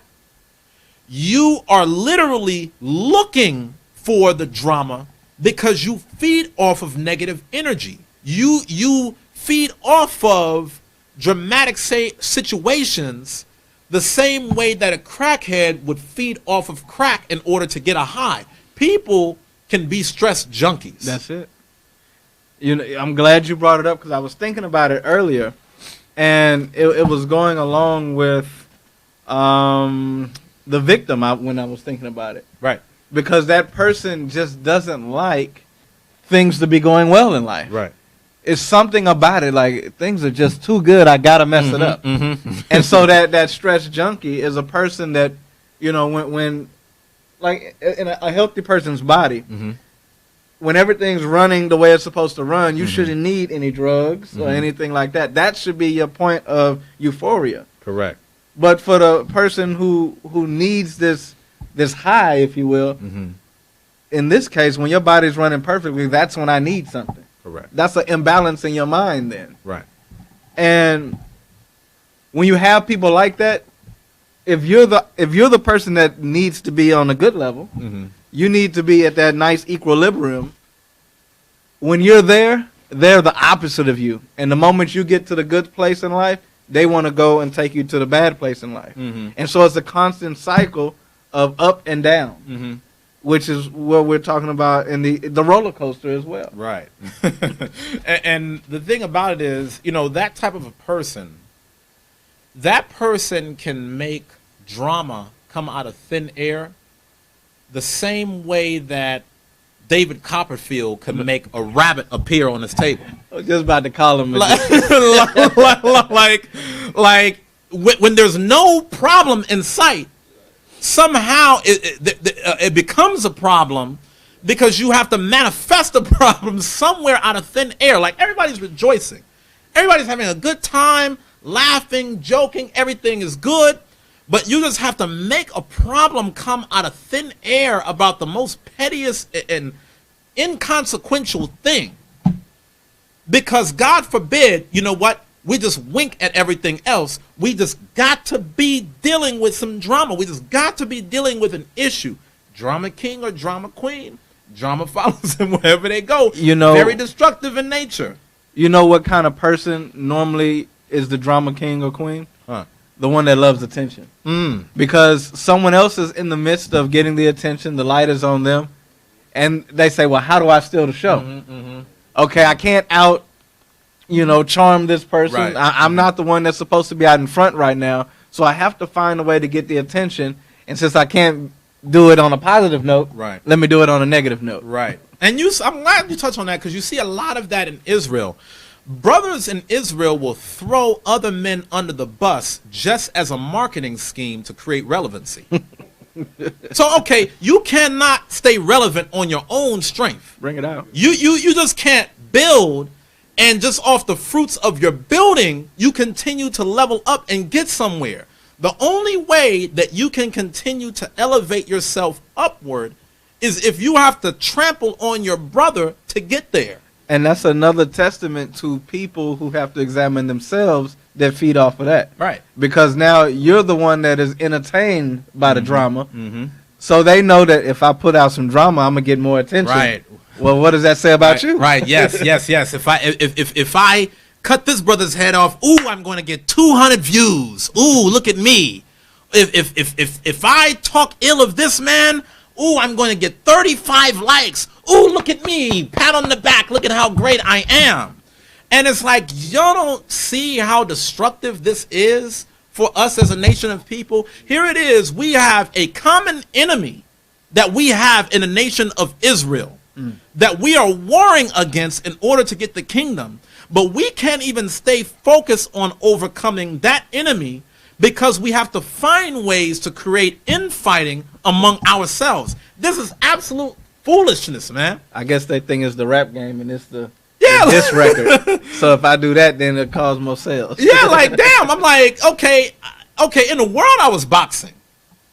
Why are we turning this into a boxing match? Right. Okay, I thought we were going over the scriptures about, evil communication, corrupt good manners, and rap music is this and rap music is that. But you beef harder than two rappers beat at each other. Like, okay, one of the best battles ever in rap history was Jay-Z versus Nas. One of the best battles of all time. Even now, they're friends. And once they said what they had to say about each other, it was done. It was finished. Why is there so much beef getting kicked up over and over and over and over and over and over? I'm like, damn. Y'all act like this beef just started a day ago. This is already years and years in the making. Move on. Get over it. Get a life, dude. Like, are you a builder or are you a destroyer? See, sometimes people will mask destruction under the guise of building. So, I can now use the Bible as a stepping stone to do the destroying that I really want to do, because I can quote a scripture saying, see, that's why I can destroy you. But I put it under the I gave you building mask, the I'm building mask. So to the uninitiated, it looks like you're actually building something, but you're really just using it as a footstool of destroying others. You had something, Shema? Haram wouldn't have said that if Right. Solomon had been a drama king. Right. When you think about somebody that's on a demolition crew and somebody that's on a framer crew, when you see them on a job site, they both got safety vest and hard hat, but you're not going to be able to tell the difference. But they got two totally different agendas. Right. One's coming in to knock everything down. The other one's coming in to build it up. But if you're not aware of that, you're going to look at them both as the same thing. Very Man, good. you making a heavy point there. They in the same uniform. They come into the same location, but yet they got two different agendas. And there was something that my wife always says, which is a very wise statement. She always says, there's two ways to be able to have the biggest building on any street corner. You can either labor and have the biggest building, or you can just tear down everybody else's. You can explode all of the other buildings, so that way your building will be the biggest building regardless of how small it actually is. And that's what happens when you have such a destructive nature that feeds on insecurity. Within, you know that you're a very tiny, scared man. But you have to create so much smoke in the air. You have to create so much smoke that, like the Wizard of Oz, hopefully everybody is listening to the voice and they're not paying attention whenever somebody pulls back the curtain. Because then when you pull back the curtain, you get to see everything is a hoax. When you have that destructive type insecure personality, you're small. And because of the fact that you're so insecure about how small you are, everyone else is a threat to you. Listen, brothers, let's get away from that. Let's get away from that spirit completely, man. I want my days on this earth as much as possible to be drama-free in nature. This is Renan. You had something? Yes. Hot topic. Hey, while he coming up, Very, very, very hot topic. It's too hot. But very interesting that you say that. Like, for instance, I wanted to just give a quick little story. It was a regional vice president that was of my company. He ended up leaving my company, right? and he went with a rival company that is in competition with the other company. Now, what's so crazy is that when you had one of the, the COOs and all the other upper management came to our shop, they said nothing but good things about him. Mm-hmm. They was like, listen, he was a good guy. I'm going to be having dinner with him tomorrow with his family and everything like that. No one bash him. It's just at the end of the day, he chose to go with another company. We wish the best for him. Mm-hmm. Let's move on. We're going to keep on building. And what's so funny is that we have the Bible, and we would, because somebody had maybe had a, okay, you know what, leave y'all there. I'm going to go here. Instead of saying, all right, good blessings go to that brother, he's still a diligent brother, is tear down the character. Mm-hmm. Let's assassinate the character. Mm-hmm. So it just shows how people that is outside of this truth is actually operating more in the spirit of, brotherhood than the people that has the scriptures and you would think would be more wiser. So just things that I just wanted to point out. And that's why the nations laugh at us. Because they already got these principles down without having a God to guide them. Mm-hmm. And us, we got all the guidance in the world and can't get right. Right. Now, the thing that you made me think of when you were talking about a small little man was the Napoleon complex. So I'm going to read it real quick what it says about it. The Napoleon complex is a popular belief that describes an inferiority complex in which short men tend to compensate for their small stature through behaviors such as increased aggression or gossiping. Mm-hmm. And so, even though this is talking about people's physical height, right, a lot of people have a mental inferiority complex for other reasons outside of their height, to where they feel that they don't really feel the greatness within themselves, so they have to be aggressive to other people, gossip about other people, to make themselves feel like, okay, I'm better. Right. But it should be no better or worse. It should be team building. Right. Because if I can tear you down, then I make myself look better. Mm-hmm. But if you're doing what you're supposed to do, you're going to look better just on your own strength. Right. You don't have to tear down somebody else to make yourself look better. This is number 6. The control freak. The control freak is a destroyer. And let me tell you why. See, remember when we were reading in this history about Solomon building the temple? Yes. This would be hard for the average person to do. And the reason why is because we as a people have never been taught how to be able to effectively create a team, manage a team, and delegate that team accordingly. So here it is now. You have this gargantuan job, thousands upon thousands of bricks, thousands upon thousands of gold and silver and all these things in weight. And then people are saying, well, hey, you know what? I'm the craftsman. I can help you do this.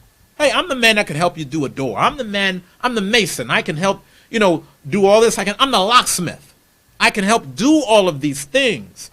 But because of the fact that you don't know how to be able to bring other people on board, because it's only about you doing it, and if it's not you doing it, then nobody else can do it, that can be very destructive, because if Solomon would have operated that way, you would have never had a house established.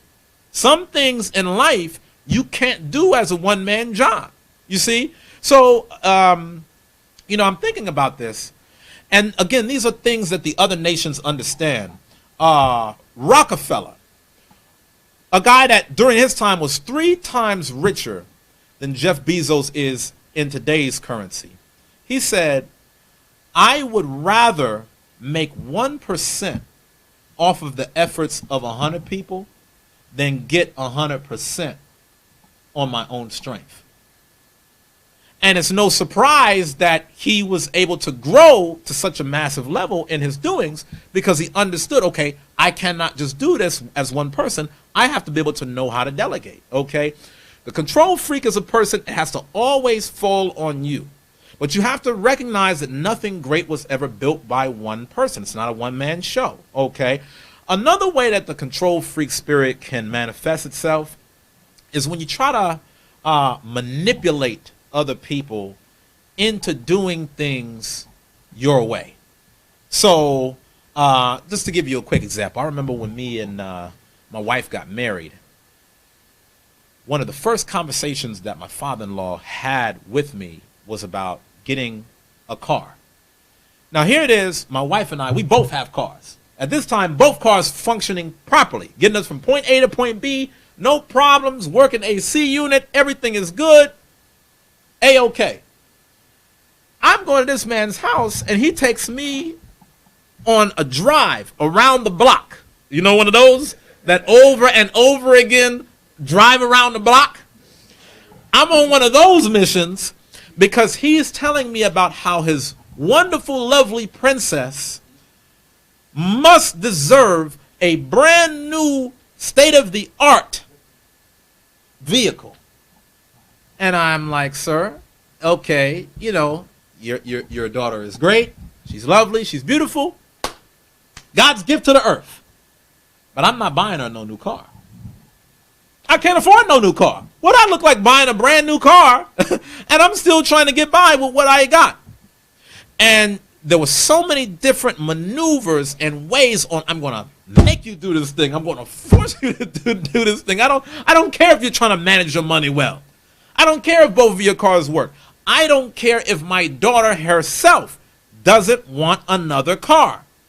I want her to have a new car. So my way or the highway. That's things that control freaks will do. And in a lot of ways, they can kind of do it manipulatively. Okay. Number 7 is the sluggard. This is a person that lets an opportunity pass them by because they are not putting the effort into taking advantage of it. That's the reason why the scripture says, by much slothfulness, the building decayeth. Now, this one, number 8, is my favorite. And we only got a couple more. We're going to go back to the scriptures. My favorite is this one that I'm about to go into right now. Mr. and Mrs. Shade. Now, when it comes to Mr. and Mrs. Shade, Mr. and Mrs. Shade always have something negative to say. You know, it could be about the tiniest thing. They're very well known for nitpicking. And no matter what you do for them, it seems that nothing is ever enough. You can give them the sun. You can give them the moon. You can give them the 7 seas. But they will find something to complain about and really aggrandize it as though you're making a mountain out of a molehill.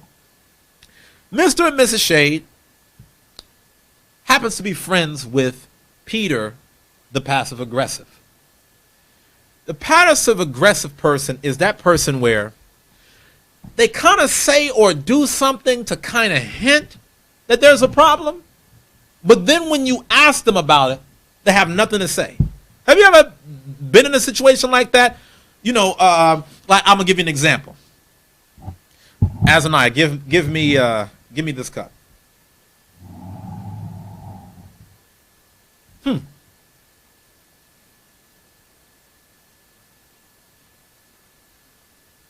Ask me what's wrong.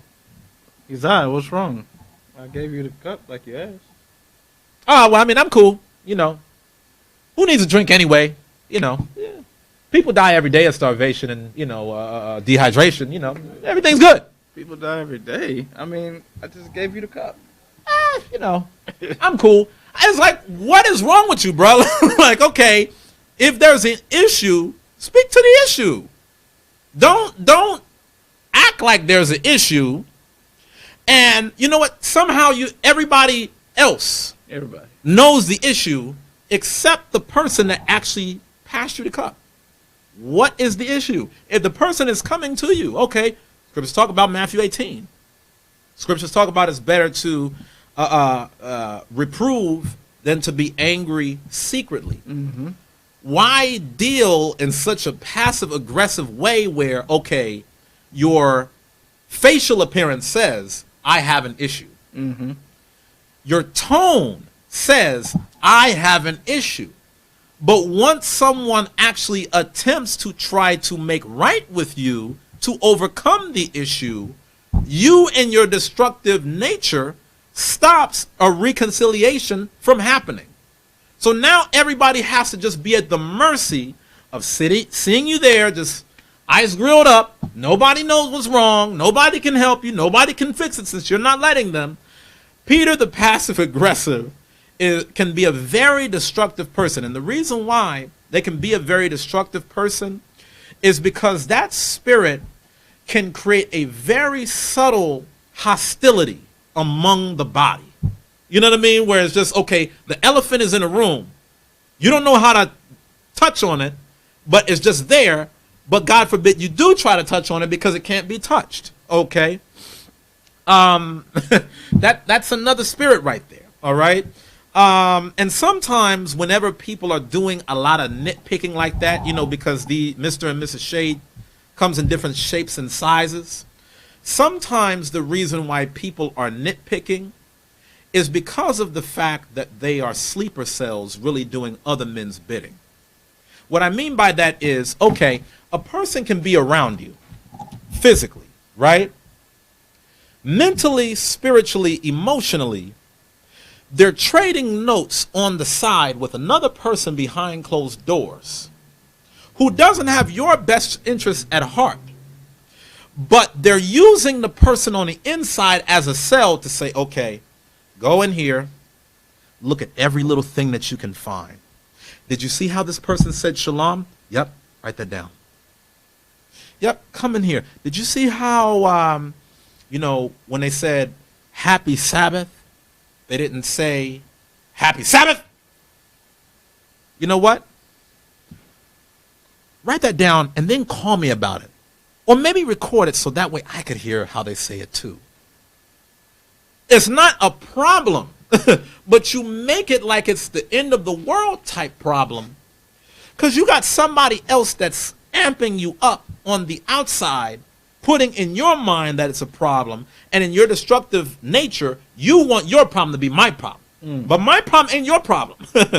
And that's another thing that we have to work through and assist. But you can't make other people's emergencies your own.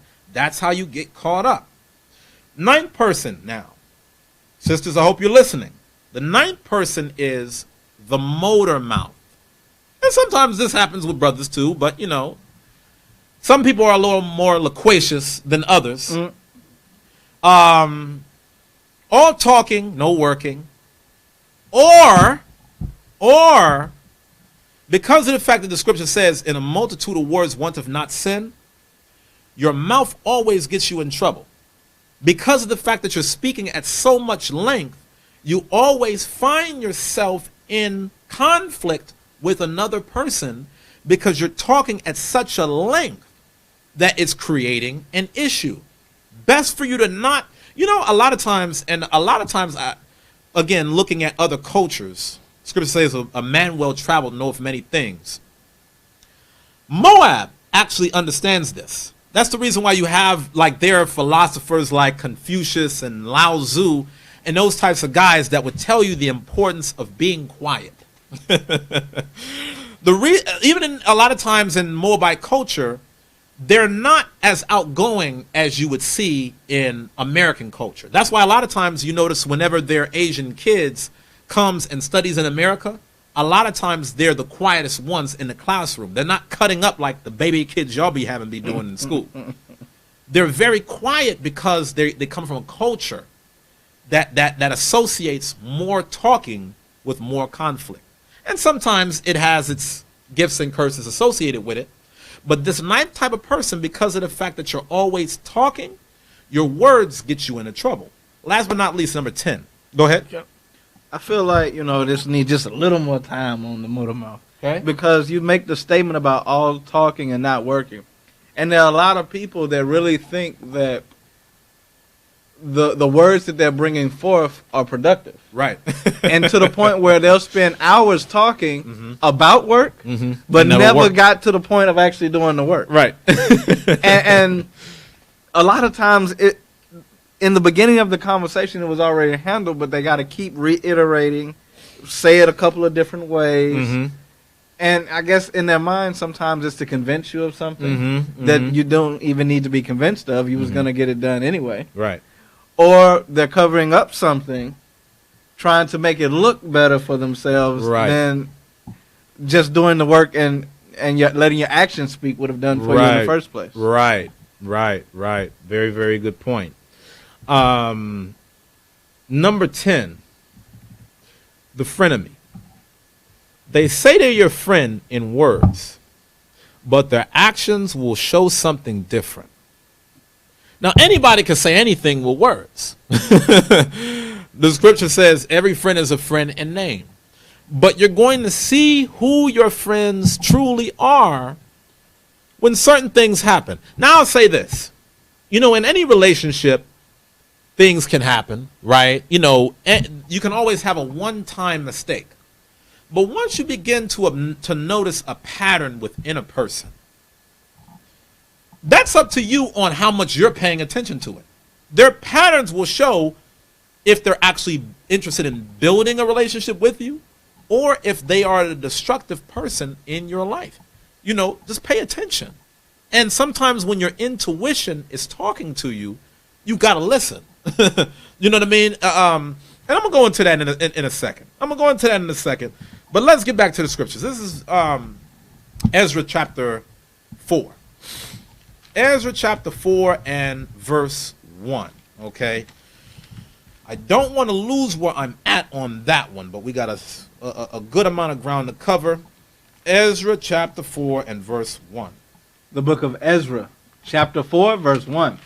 Now when the adversaries of Judah and Benjamin heard the children of the captivity builded the temple of the Lord God of Israel, then they came to Zerubbabel and to the chief of the fathers and said unto them, let us build with you. You see, so when we went over that list, right, of the 10 destroyers, that was just a general list, but I want you to see how these spirits come out as we go through the verses. See if you can identify them along the way. It says, now when the adversaries of Judah and Benjamin heard that the children of the captivity builded the temple unto the Lord God of Israel, then they came to Zerubbabel and to the chief of the fathers and said unto them, let us build with you. These enemies to our foreparents wanted to infiltrate the interworkings. Come on. Let us build with you, for we seek your God, as ye do. You see that? So they come with the smile on their face. They come in peace. So they say. Read. And we do sacrifice unto him since the days of Esarhaddon, king of Assur, which brought us up hither. But Zerubbabel and Jeshua and the rest of the chief of the fathers of Israel said unto them, ye have nothing to do with us to build an house unto our God. You see, these are called boundaries. Okay, I've identified what type of person it is that I'm dealing with. I've established a boundary as not to get myself hurt or put in danger. Come on. But we ourselves together will build unto the Lord God of Israel. Come on. As King Cyrus, the king of Persia, have commanded us. You see, now all wise builders understand that it's not a numbers game.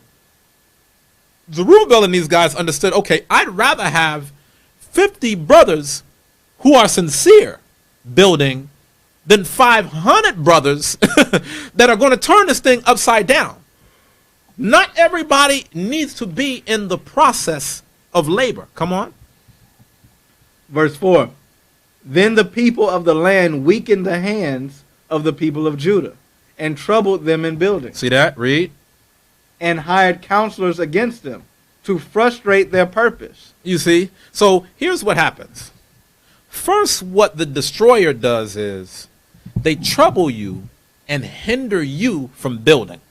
And when that's not enough, they go and run to another person on how to tear you down more. Okay, so it's not enough that I can just trouble your hand. Now I got another person putting things in my ear, and I'm like, what does it say in verse 5? And hired counselors against them. Now you and this counselor, y'all ain't never really spoke like that before. You don't really find common ground. It just so happens to be that when you want this temple destroyed, now you're the best of friends. Now you're kissing cousins. Now you're thick as thieves.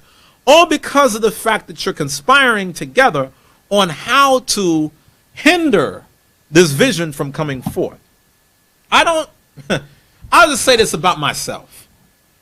Even to someone that would pose themselves as my enemy, if I've had a certain level of dealing with a brother in my life, I'm not going to go to the enemies of that person who might even be my enemy to try to take them down. I'm just going to walk away. I'm just going to let it be what it is. But you can see, based upon the history that we're reading about under the time of Cyrus, the reason why they were building a path of destruction is they were trying to find other people to help put more force behind it. They knew if it was just themselves trying to tear it down, it wouldn't be enough emphasis.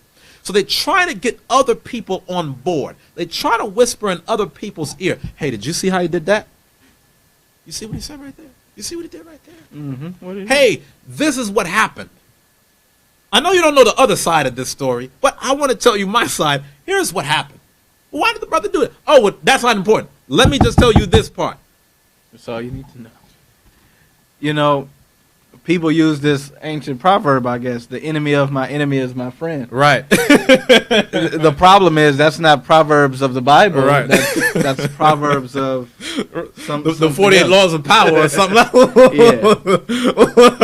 like that. Now, I wanted to highlight a word, frustrate, and get that definition. Because it said in verse 5, and hired counselors against them to frustrate their purpose. Mm-hmm. You see, a lot of times when we as individuals get frustrated, Mm-hmm. You know, it's a small thing. It's like I'm a little frustrated about the situation. It bothers me a little bit, but it's not that big of a deal. Mm-hmm. But when we look at this word, to me, it seems to be a bigger deal Mm-hmm. than how I was using it myself. Mm-hmm. It says prevent. This is a verb, prevent Mm-hmm. a plan or attempted action from progressing, Mhm. succeeding, or being fulfilled. Mhm. So when you frustrate, the goal is to completely prevent it from progressing, succeeding, and being fulfilled, getting to the point in which it was supposed to get to. Right. It's a destructive action. Right. And it's funny because even Sirach 19 talks about that when it comes to dealing with a friend. Mm-hmm. It tells you that there could be a reconciling with a friend if you don't do exactly what we're talking about now. And in that time where, okay, you're not on the same page, you then now go and seek out the enemy to that friend that you had to try to add more fuel to the fire to rise and inflame the conflict.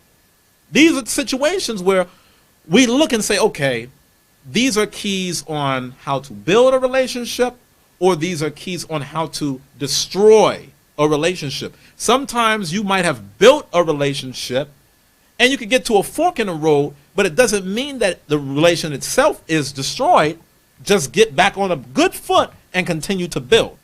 But once you see that King Cyrus type spirit, that's when you got to see, wait a minute, I can be hindered. my life can be hindered. So I then have to play Zerubbabel and be like, okay, you know what? Let me just continue on with building the wall. We don't need 1 billion people. That's what it becomes. Come on. Verse 5 again. And hired counselors against them to frustrate their purpose all the days of Cyrus, king of Persia, even into the reign of Darius, king of Persia. Come on. And in the reign of Ahasuerus, in the beginning of his reign, wrote they unto him an accusation against the inhabitants of Judah and Jerusalem. You see what they did? Mm. They went and accused the inhabitants of Judah and Jerusalem to common enemies. I know. You know why they do that? Because they don't want to talk to somebody that'll say, you know what? Well, bruh, maybe this is what you should do in terms of mending the relationship or mending the problem. This is what you should do to go about it uprightly. The reason why you write the letter of accusation to the fellow enemy is because their mindset is already on hindering too. So you know that you're not going to have no resistance when you talk to this person, because when you talk to this person, you already know their place. You already know, okay, oh, it's F. Azaniah today? Well, yeah, let's talk about it. I've been on Azaniah FU too. You're not going to call up the person with the letter of accusation and say, well, you know what, I don't have no issue with Azaniah personally, so maybe it would be best for y'all to be able to get together and just talk it out and everything is okay. No. You go out of your way to find the person that you already know kind of got some type of axe to grind, some type of, whether it's a vendetta issue, something.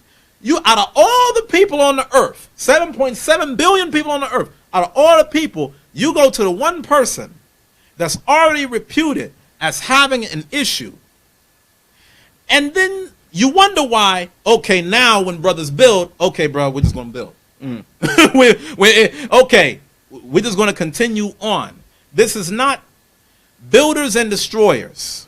There are certain attributes that builders possess. There's certain attributes that destroyers possess. And in our repentance, we just have to be able to try to take things out of the destructive side and add on to the building. We all have destructive qualities. Myself, no different. We have to be able to look through these scriptures and say, okay, you know what? I can see how this can be destructive. Let me take that out of my piggy bank and let me add building unto it. Okay? Verse 12 now. Ezra chapter 4, verse 12. Be it known unto the king that the Jews which came up from thee to us are come unto Jerusalem, building the rebellious and the bad city, and have set up the walls thereof and joined the foundation. Now, in many cases, especially in the modern day, most destroyers that are like this, they will do very little to help you build. But they will go through hell and high water in attempt to destroy. Now they diligent. So when it comes to, okay, well, here's this wall, you're our people. Here's an opportunity to build. Oh, well, I got this going, and I got that going, and I got this going, and I got that going. But then when it becomes an opportune time now to destroy, you are the most zealous brother out of all men when it comes to hindering what God himself is trying to establish. You got to examine the spirit behind a person like that. Why is this person so eager to tear down, but will do so little to build up? And you can watch that coming out of brothers' talk, out of brothers' actions. Watch how brothers spend their time. If a brother spends 98% of the time tearing something or someone down, and only 2% of the time building something or someone up, that's a destroyer. I just want to let y'all know that social media, Facebook, has exposed the hell out of that.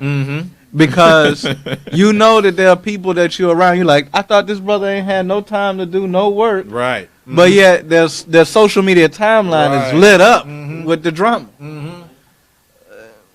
Poor Facebook. They exposed us. Every hour on the hour, it's resharing some negative comment. You in the drama, right. but the news that you was supposed to know about the work we're doing, oh, I didn't know. Right. Or don't even see any value in it. Okay, so you don't see any value in the building, but you see all the value in doing something to destroy. You've got to watch that. You've got to watch that. And I would go as far as to say, unfortunately, there are more destroyers in Israel than builders, apparently. And the reason why I say that is because if there were really more builders in Israel than there were destroyers, the current climate that we're living in of the back and forth, it really wouldn't be that. But as a man thinketh, so is he. You're going to see what brothers' minds are at in this walk. Okay? Many of our minds is on biting and devouring one another. Okay? This is, where were we at? Verse 13. Read on. Be it known now unto the king that if this city be builded and the walls set up again, then will they not pay toll, tribute, and custom, and so thou shalt endamage the revenue of the king. Come on. Now because we have maintenance from the king's place, and it was not meet for us to see the king's dishonor, therefore we have sent and certified the king. They'll good talk another person to make sure that the whole thing is torn down. They'll be chummy with another person just to make sure that the plan is destroyed. Verse 21, Zerubbabel is showing you cannot build alongside destroyers. Here it is, you're laying one brick. They're knocking two down. And they're knocking two down. How can you do it? It can't be done. Let the builders build. The destroyers, let them go over there. Okay. Back to where we was at now. Verse 21. Give ye now commandment to cause these men to cease, and that this city be not builded, until another commandment shall be given from me. Come on. Take heed now that ye fail not to do this. Why should damage grow to the hurt of the king? Come on. Now when the copy of King Artaxerxes' letter was read before Rehum and Shimshai the scribe and their companions, they went up in haste to Jerusalem unto the Jews and made them to cease by force and power. You see that? Made them to cease by force and power. They were so focused on tearing it down that they forced them to stop the build. Come on. Then ceased the work of the house of God, which is at Jerusalem. You see that? Because you're not ceasing men's work. You're ceasing God's work. That's what you got to understand. You got to ask yourself, what type of person would have the mentality to stop the work of God? Now, here's the thing. You don't, when you read in verse 24, it says, then ceased the work of the house of God, which is at Jerusalem. So it ceased unto the second year of the reign of Darius, king of Persia.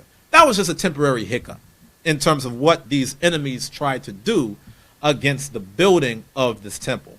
But again, destroyers, I want to let you in on a little secret.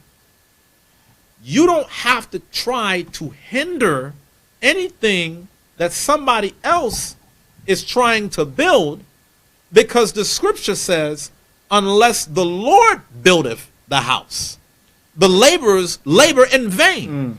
If it's not up to the Lord for this to be established, then it won't be established. It doesn't need your negativity, your intervention, your toxic nature, your gossiping and kikiing. It don't need all of that.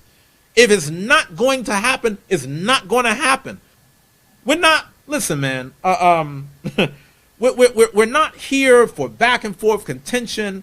We're not here for a lot of the drama and confusion you're trying to kick up. We're trying to operate within our own space. We want this church to be about building. We don't have time for other destructive people or entities to block us along the way, okay? But no matter, even though the scriptures say this, Azaniah, destroyers are still going to attempt to destroy. Right. Because that's just what destroyers do. They don't know anything else but to destroy. You know, it's like you're looking for a baby to speak a language and they just came out their mother's womb. They don't know anything but goo goo gaga because that's where they're at. That's their place. Likewise, that's destroyers. Some people, like I said, not every person is a malicious destroyer. Some people are just destructive out of ignorance. They don't know. They've lived so long as a destructive person in America. Building is absolutely foreign to them.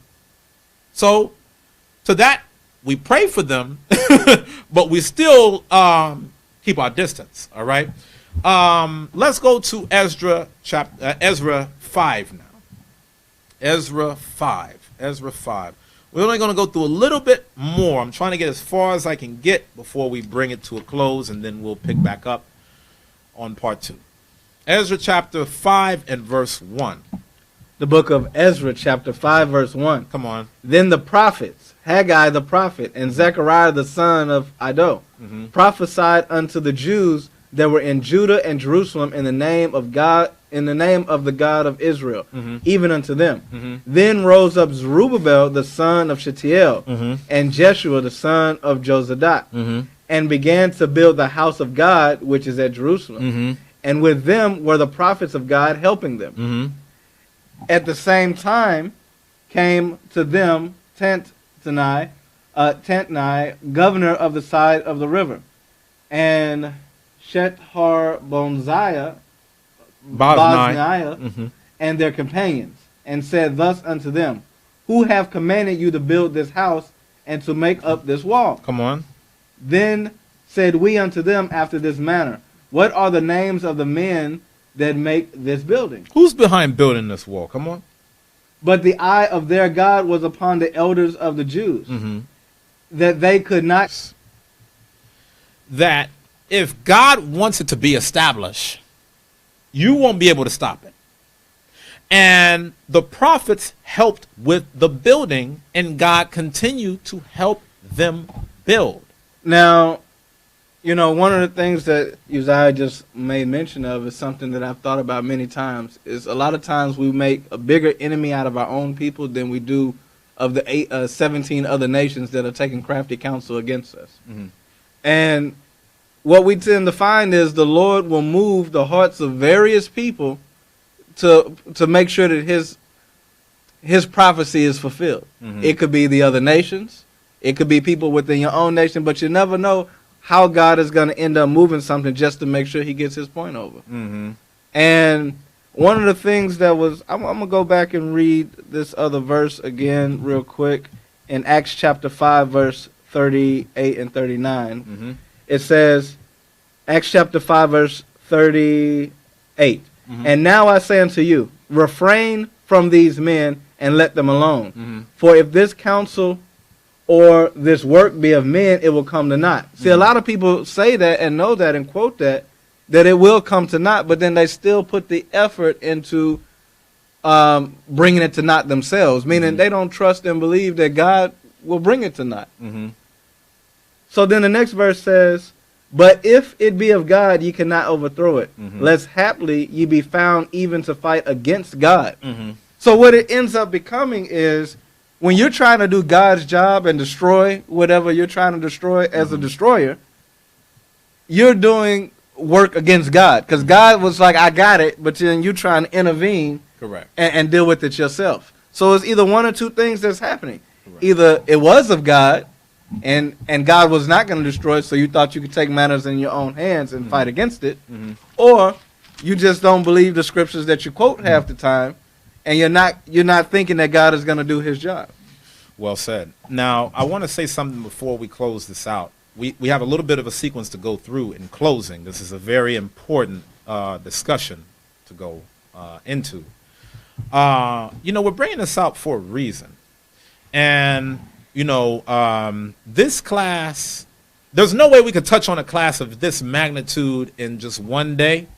So in today's class, we're really focusing on that destructive nature within on a personal level. In the next class, Lord's will, we're going to talk about creating destructive marriages, okay? How do you bring destructive behavior into a relationship? And brothers, what are you doing to destroy your wives? Sisters, what are you doing to destroy your husbands? We're going to go into that for another class. But this class is a good starting point because everything first begins with self, and we're going to talk about that at another time. We really, within the confines of a church, and this is important, make sure you listen to this. You don't really have church problems. You have people that have personal problems, and it happens to spill into the church. Does that make sense? Absolutely. The church itself, it just means assembly. It's an assembly of people with problems. So as you take one person with one personal problem and another person with another personal problem, you're going to see those things manifest itself within the church. That's the reason why we're focusing on dealing with it really at the personal level. But we'll get onto the marital part the next time. Just use this for food today, okay? Ecclesiastes chapter 7 and verse 9. You know, a lot of times,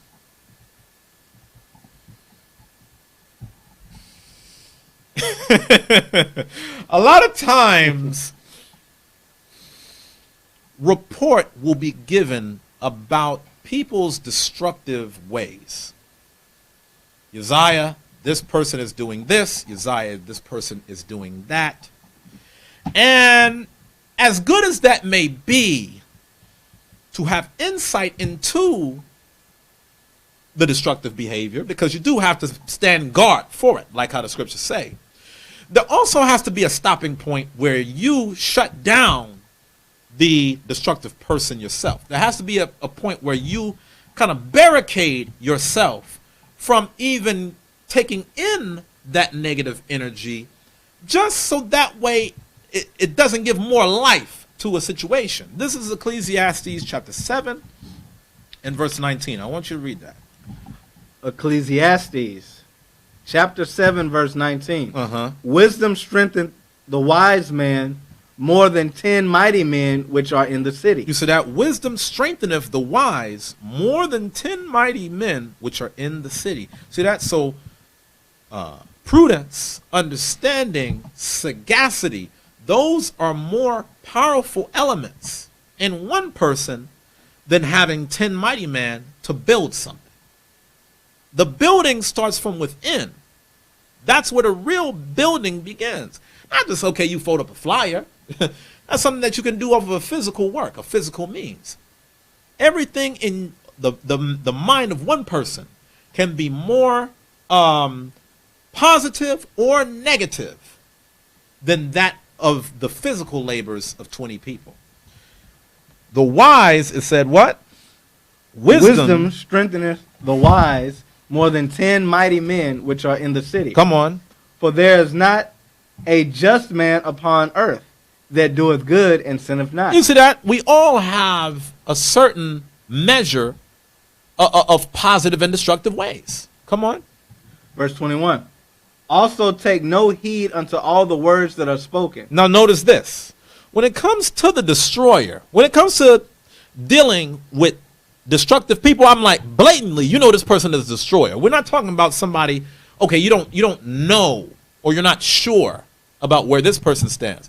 If you know that a person is a destroyer, should you give ear? It says what? It says, also take no heed unto all the words that are spoken. Come on. Lest thou hear thy servant curse thee. You see that?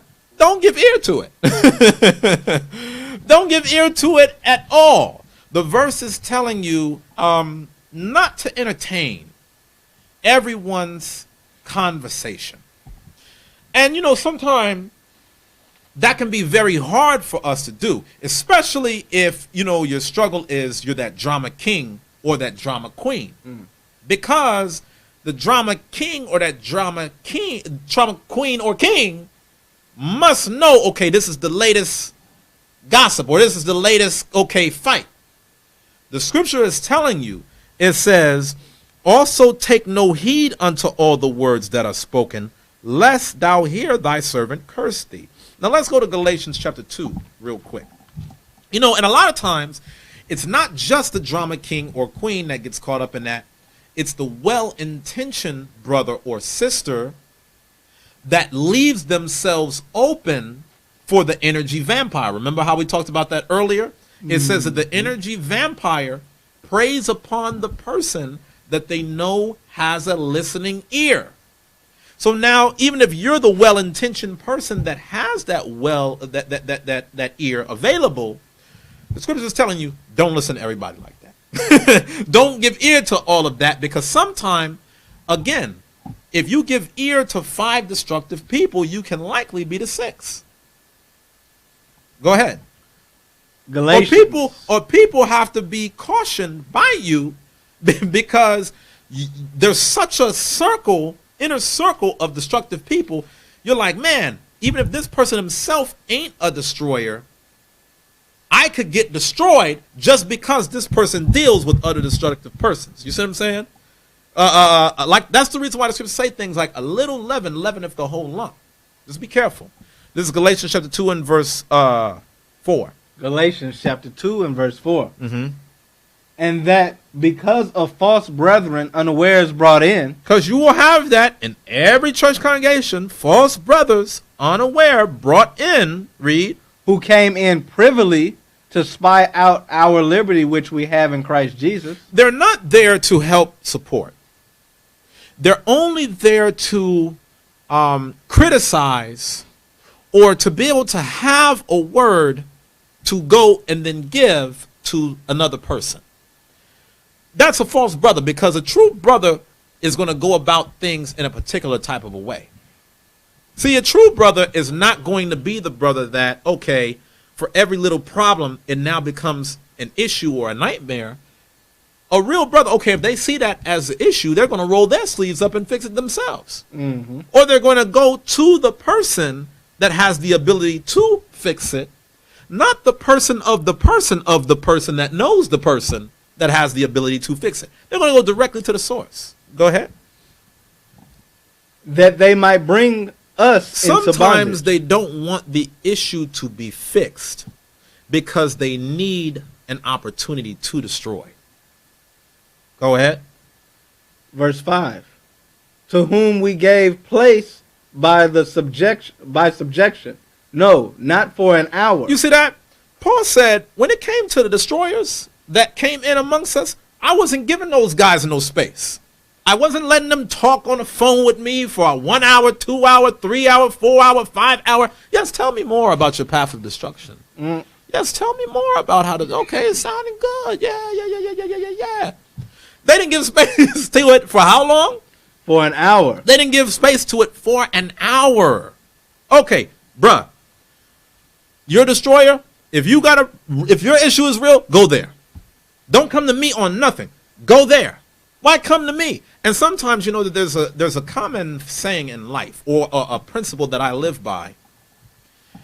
Don't tell me. See, and the reason why I have these principles is because, you know, I'm a man that likes to operate off principles.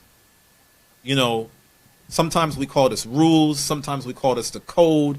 It's a certain type of way that you operate. One of my principles inwardly that I don't always say is, don't tell me what somebody has to say about me. Tell me why they feel so comfortable telling it to you. What does that tell me about you? That would make a person who wants to pose himself as my enemy so comfortable at mouthing off all of these things to say. You know, they never go to this person, and that's kind of interesting. They never go to that person. Now, I'm not saying nothing behind that. I'm not saying you're in the same boat as that other person. But I want you to know that because of the fact that you don't create this barrier by commandment, Paul said it, Solomon said it, Zerubbabel did it. Because of the fact that you don't kind of create that barrier for yourself, I then have to say, damn, what situation could I find myself in because you allowed this thing to have space? Don't give it space. Do not give it space. Shut it down. If somebody's a destroyer, shut them down. And we're going to talk about how to go about that. Because God forbid that we do it in an unjust way. Right.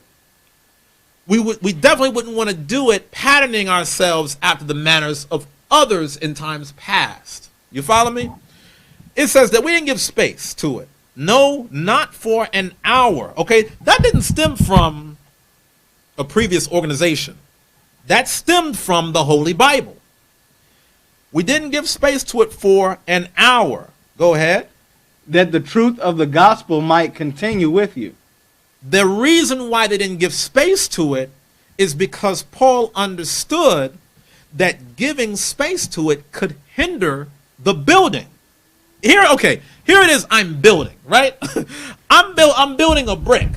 I'm building one brick, another brick, another brick, another brick. You come and tell me, hey, guess what such and such said or did? I then stop building with the bricks because now I'm caught up into whatever has come on the strength of a destructive person. And when I do that, I let the destroyer win because that's exactly what the destroyer wanted us to do. The destroyer wanted us to stop building. And the way they knew exactly who to go to and what to say to get that person to then come to me so that way I take the brick out of my hand. Don't give it space. No, not for an hour. So that way, like it says, that the truth of the gospel might continue with you. It's not a matter of personal preference. It's because of the fact that we want the gospel to continue to build without interruption. Go ahead. Verse 6. But of these who seem to be somewhat... You see that? Now, Paul, during his time, he had to think about, okay, not giving space to men that were in chief positions from old institutions where he used to learn at. Mm-hmm. Oh, I was a part of the temple 20 years ago. Listen to me and what I think and how it's going to influence you. Oh, I was a part of the sanctuary, the prophets of Zion back 15 years ago. And when I knew this person wasn't called lion, they were called tiger. I want you now to hear my words on how exactly you should move. Okay, I hear you, but I'm over here. I'm over here, man. I'm over here. But you'll get another brother that'll be so impressionable, so impressioned by other men's doings, and you don't even know this brother from a hole in the wall. You'll come to the brother that you've actually been in the mud with year after year and say, hey, put that brick down. Brother such and such, who we don't know from 20 years ago in this temple said, no, don't have this brick, have this brick. Mm. Okay, so can you establish first why I should listen to them? Establish that first before we stop putting the bricks. These are things, discernments, man. Prudence, judgment, discrimination, all of these things. It's not to say that we're building 100% perfectly, but there has to be some level of discernment on, okay, are you really trying to help us build better? Or are you really frustrated because the brick is in my hand and not yours? Those are two different mentalities, one from a builder and one from a destroyer. And you got to watch the patterns of people to see who is who, because sometimes people do have feedback that is well-intentioned, and we are here for that. But if somebody just always is coming with something minor and they go about it in the funniest of ways, sometimes you got to check that. Sometimes you got to watch that and not give it space. If you give space for every single person to come into your life and try to stir the damn pot, your life is not going anywhere. Our thing is not going anywhere, because for every time we try to take the pot and turn it into something, they're telling us to go in a totally opposite way. Well, then go in your opposite way where you are then. Don't do it over here. We have our work cut out for us here. Don't give it space. No, not for an hour. I mean, man, if you have a virus on your computer, do you allow the virus to stay there and, you know, hey, brother, well, why do you want to keep the virus there? Oh, well, you know what? I know that the viruses have this issue and that issue and that issue, but maybe the virus one day can make my computer better. That mentality is going to leave you with no computer. Best for you to delete the virus so that way you can still have a functioning operating system. Do you leave? Okay, if somebody has a cancer in the body, does a person with cancer then go up to the doctor and the doctor says, hey, we can take this out? Good thing we got in front of it early enough so that way we can remove this from the body. Does this person with cancer go, oh, well, you know what I was thinking? You know, I'm thinking there's a lot of good information I can learn from this cancer, you know. Maybe if I just let it just have its way, you know, maybe this is going to give me the best life that I've ever lived. No. No person in their right mind will do that. Not a person that's trying to build their life. Maybe a person that's trying to destroy their life would allow the destroyer to work like that. But you cannot allow these things to take root like that. Don't give it space. Not for an hour, not for a day. Okay? Ecclesiasticus chapter 12 and verse 9. Read this quick. What does it say? Never mind, it's cool. Oh, yeah. No, I did want to finish that. Okay. Galatians 2 and 6. But of these who seem to be somewhat, whatsoever they were, it maketh no matter to me. You see, that's the same thing Paul said. Okay, even if you were the brother from 15, 20, 30, 40, 50 years ago, it makes no difference to me. Okay, and I'm not saying I can't speak for Paul, but I can only speak for myself. When I'm saying that verse, I'm not meaning that disrespectfully to any other brother in this walk. When I'm saying God doesn't respect another man's person so they don't make a difference to me, I don't mean that disrespectfully. What I mean is, just because a person has an opinion or an insight on it, it doesn't mean that my job is to take it and run to the moon. It doesn't mean that because of the way that they have a particular insight, it doesn't mean that God ain't using me to have a particular insight. Because guess what? If this person was so insightful from back in the days of Jerusalem, well, why aren't they the ones going to the land of Corinth and Ephesus and all of these places for the gospel to get preached? Why are they still in Jerusalem? If this is what the gospel is truly saying, everybody has a different office. And it's not to say that men that didn't go to these places had anything wrong. Good brothers. But listen, let them build over there. Let us build over here, man. Stop trying to cause confusion in what we're doing, okay?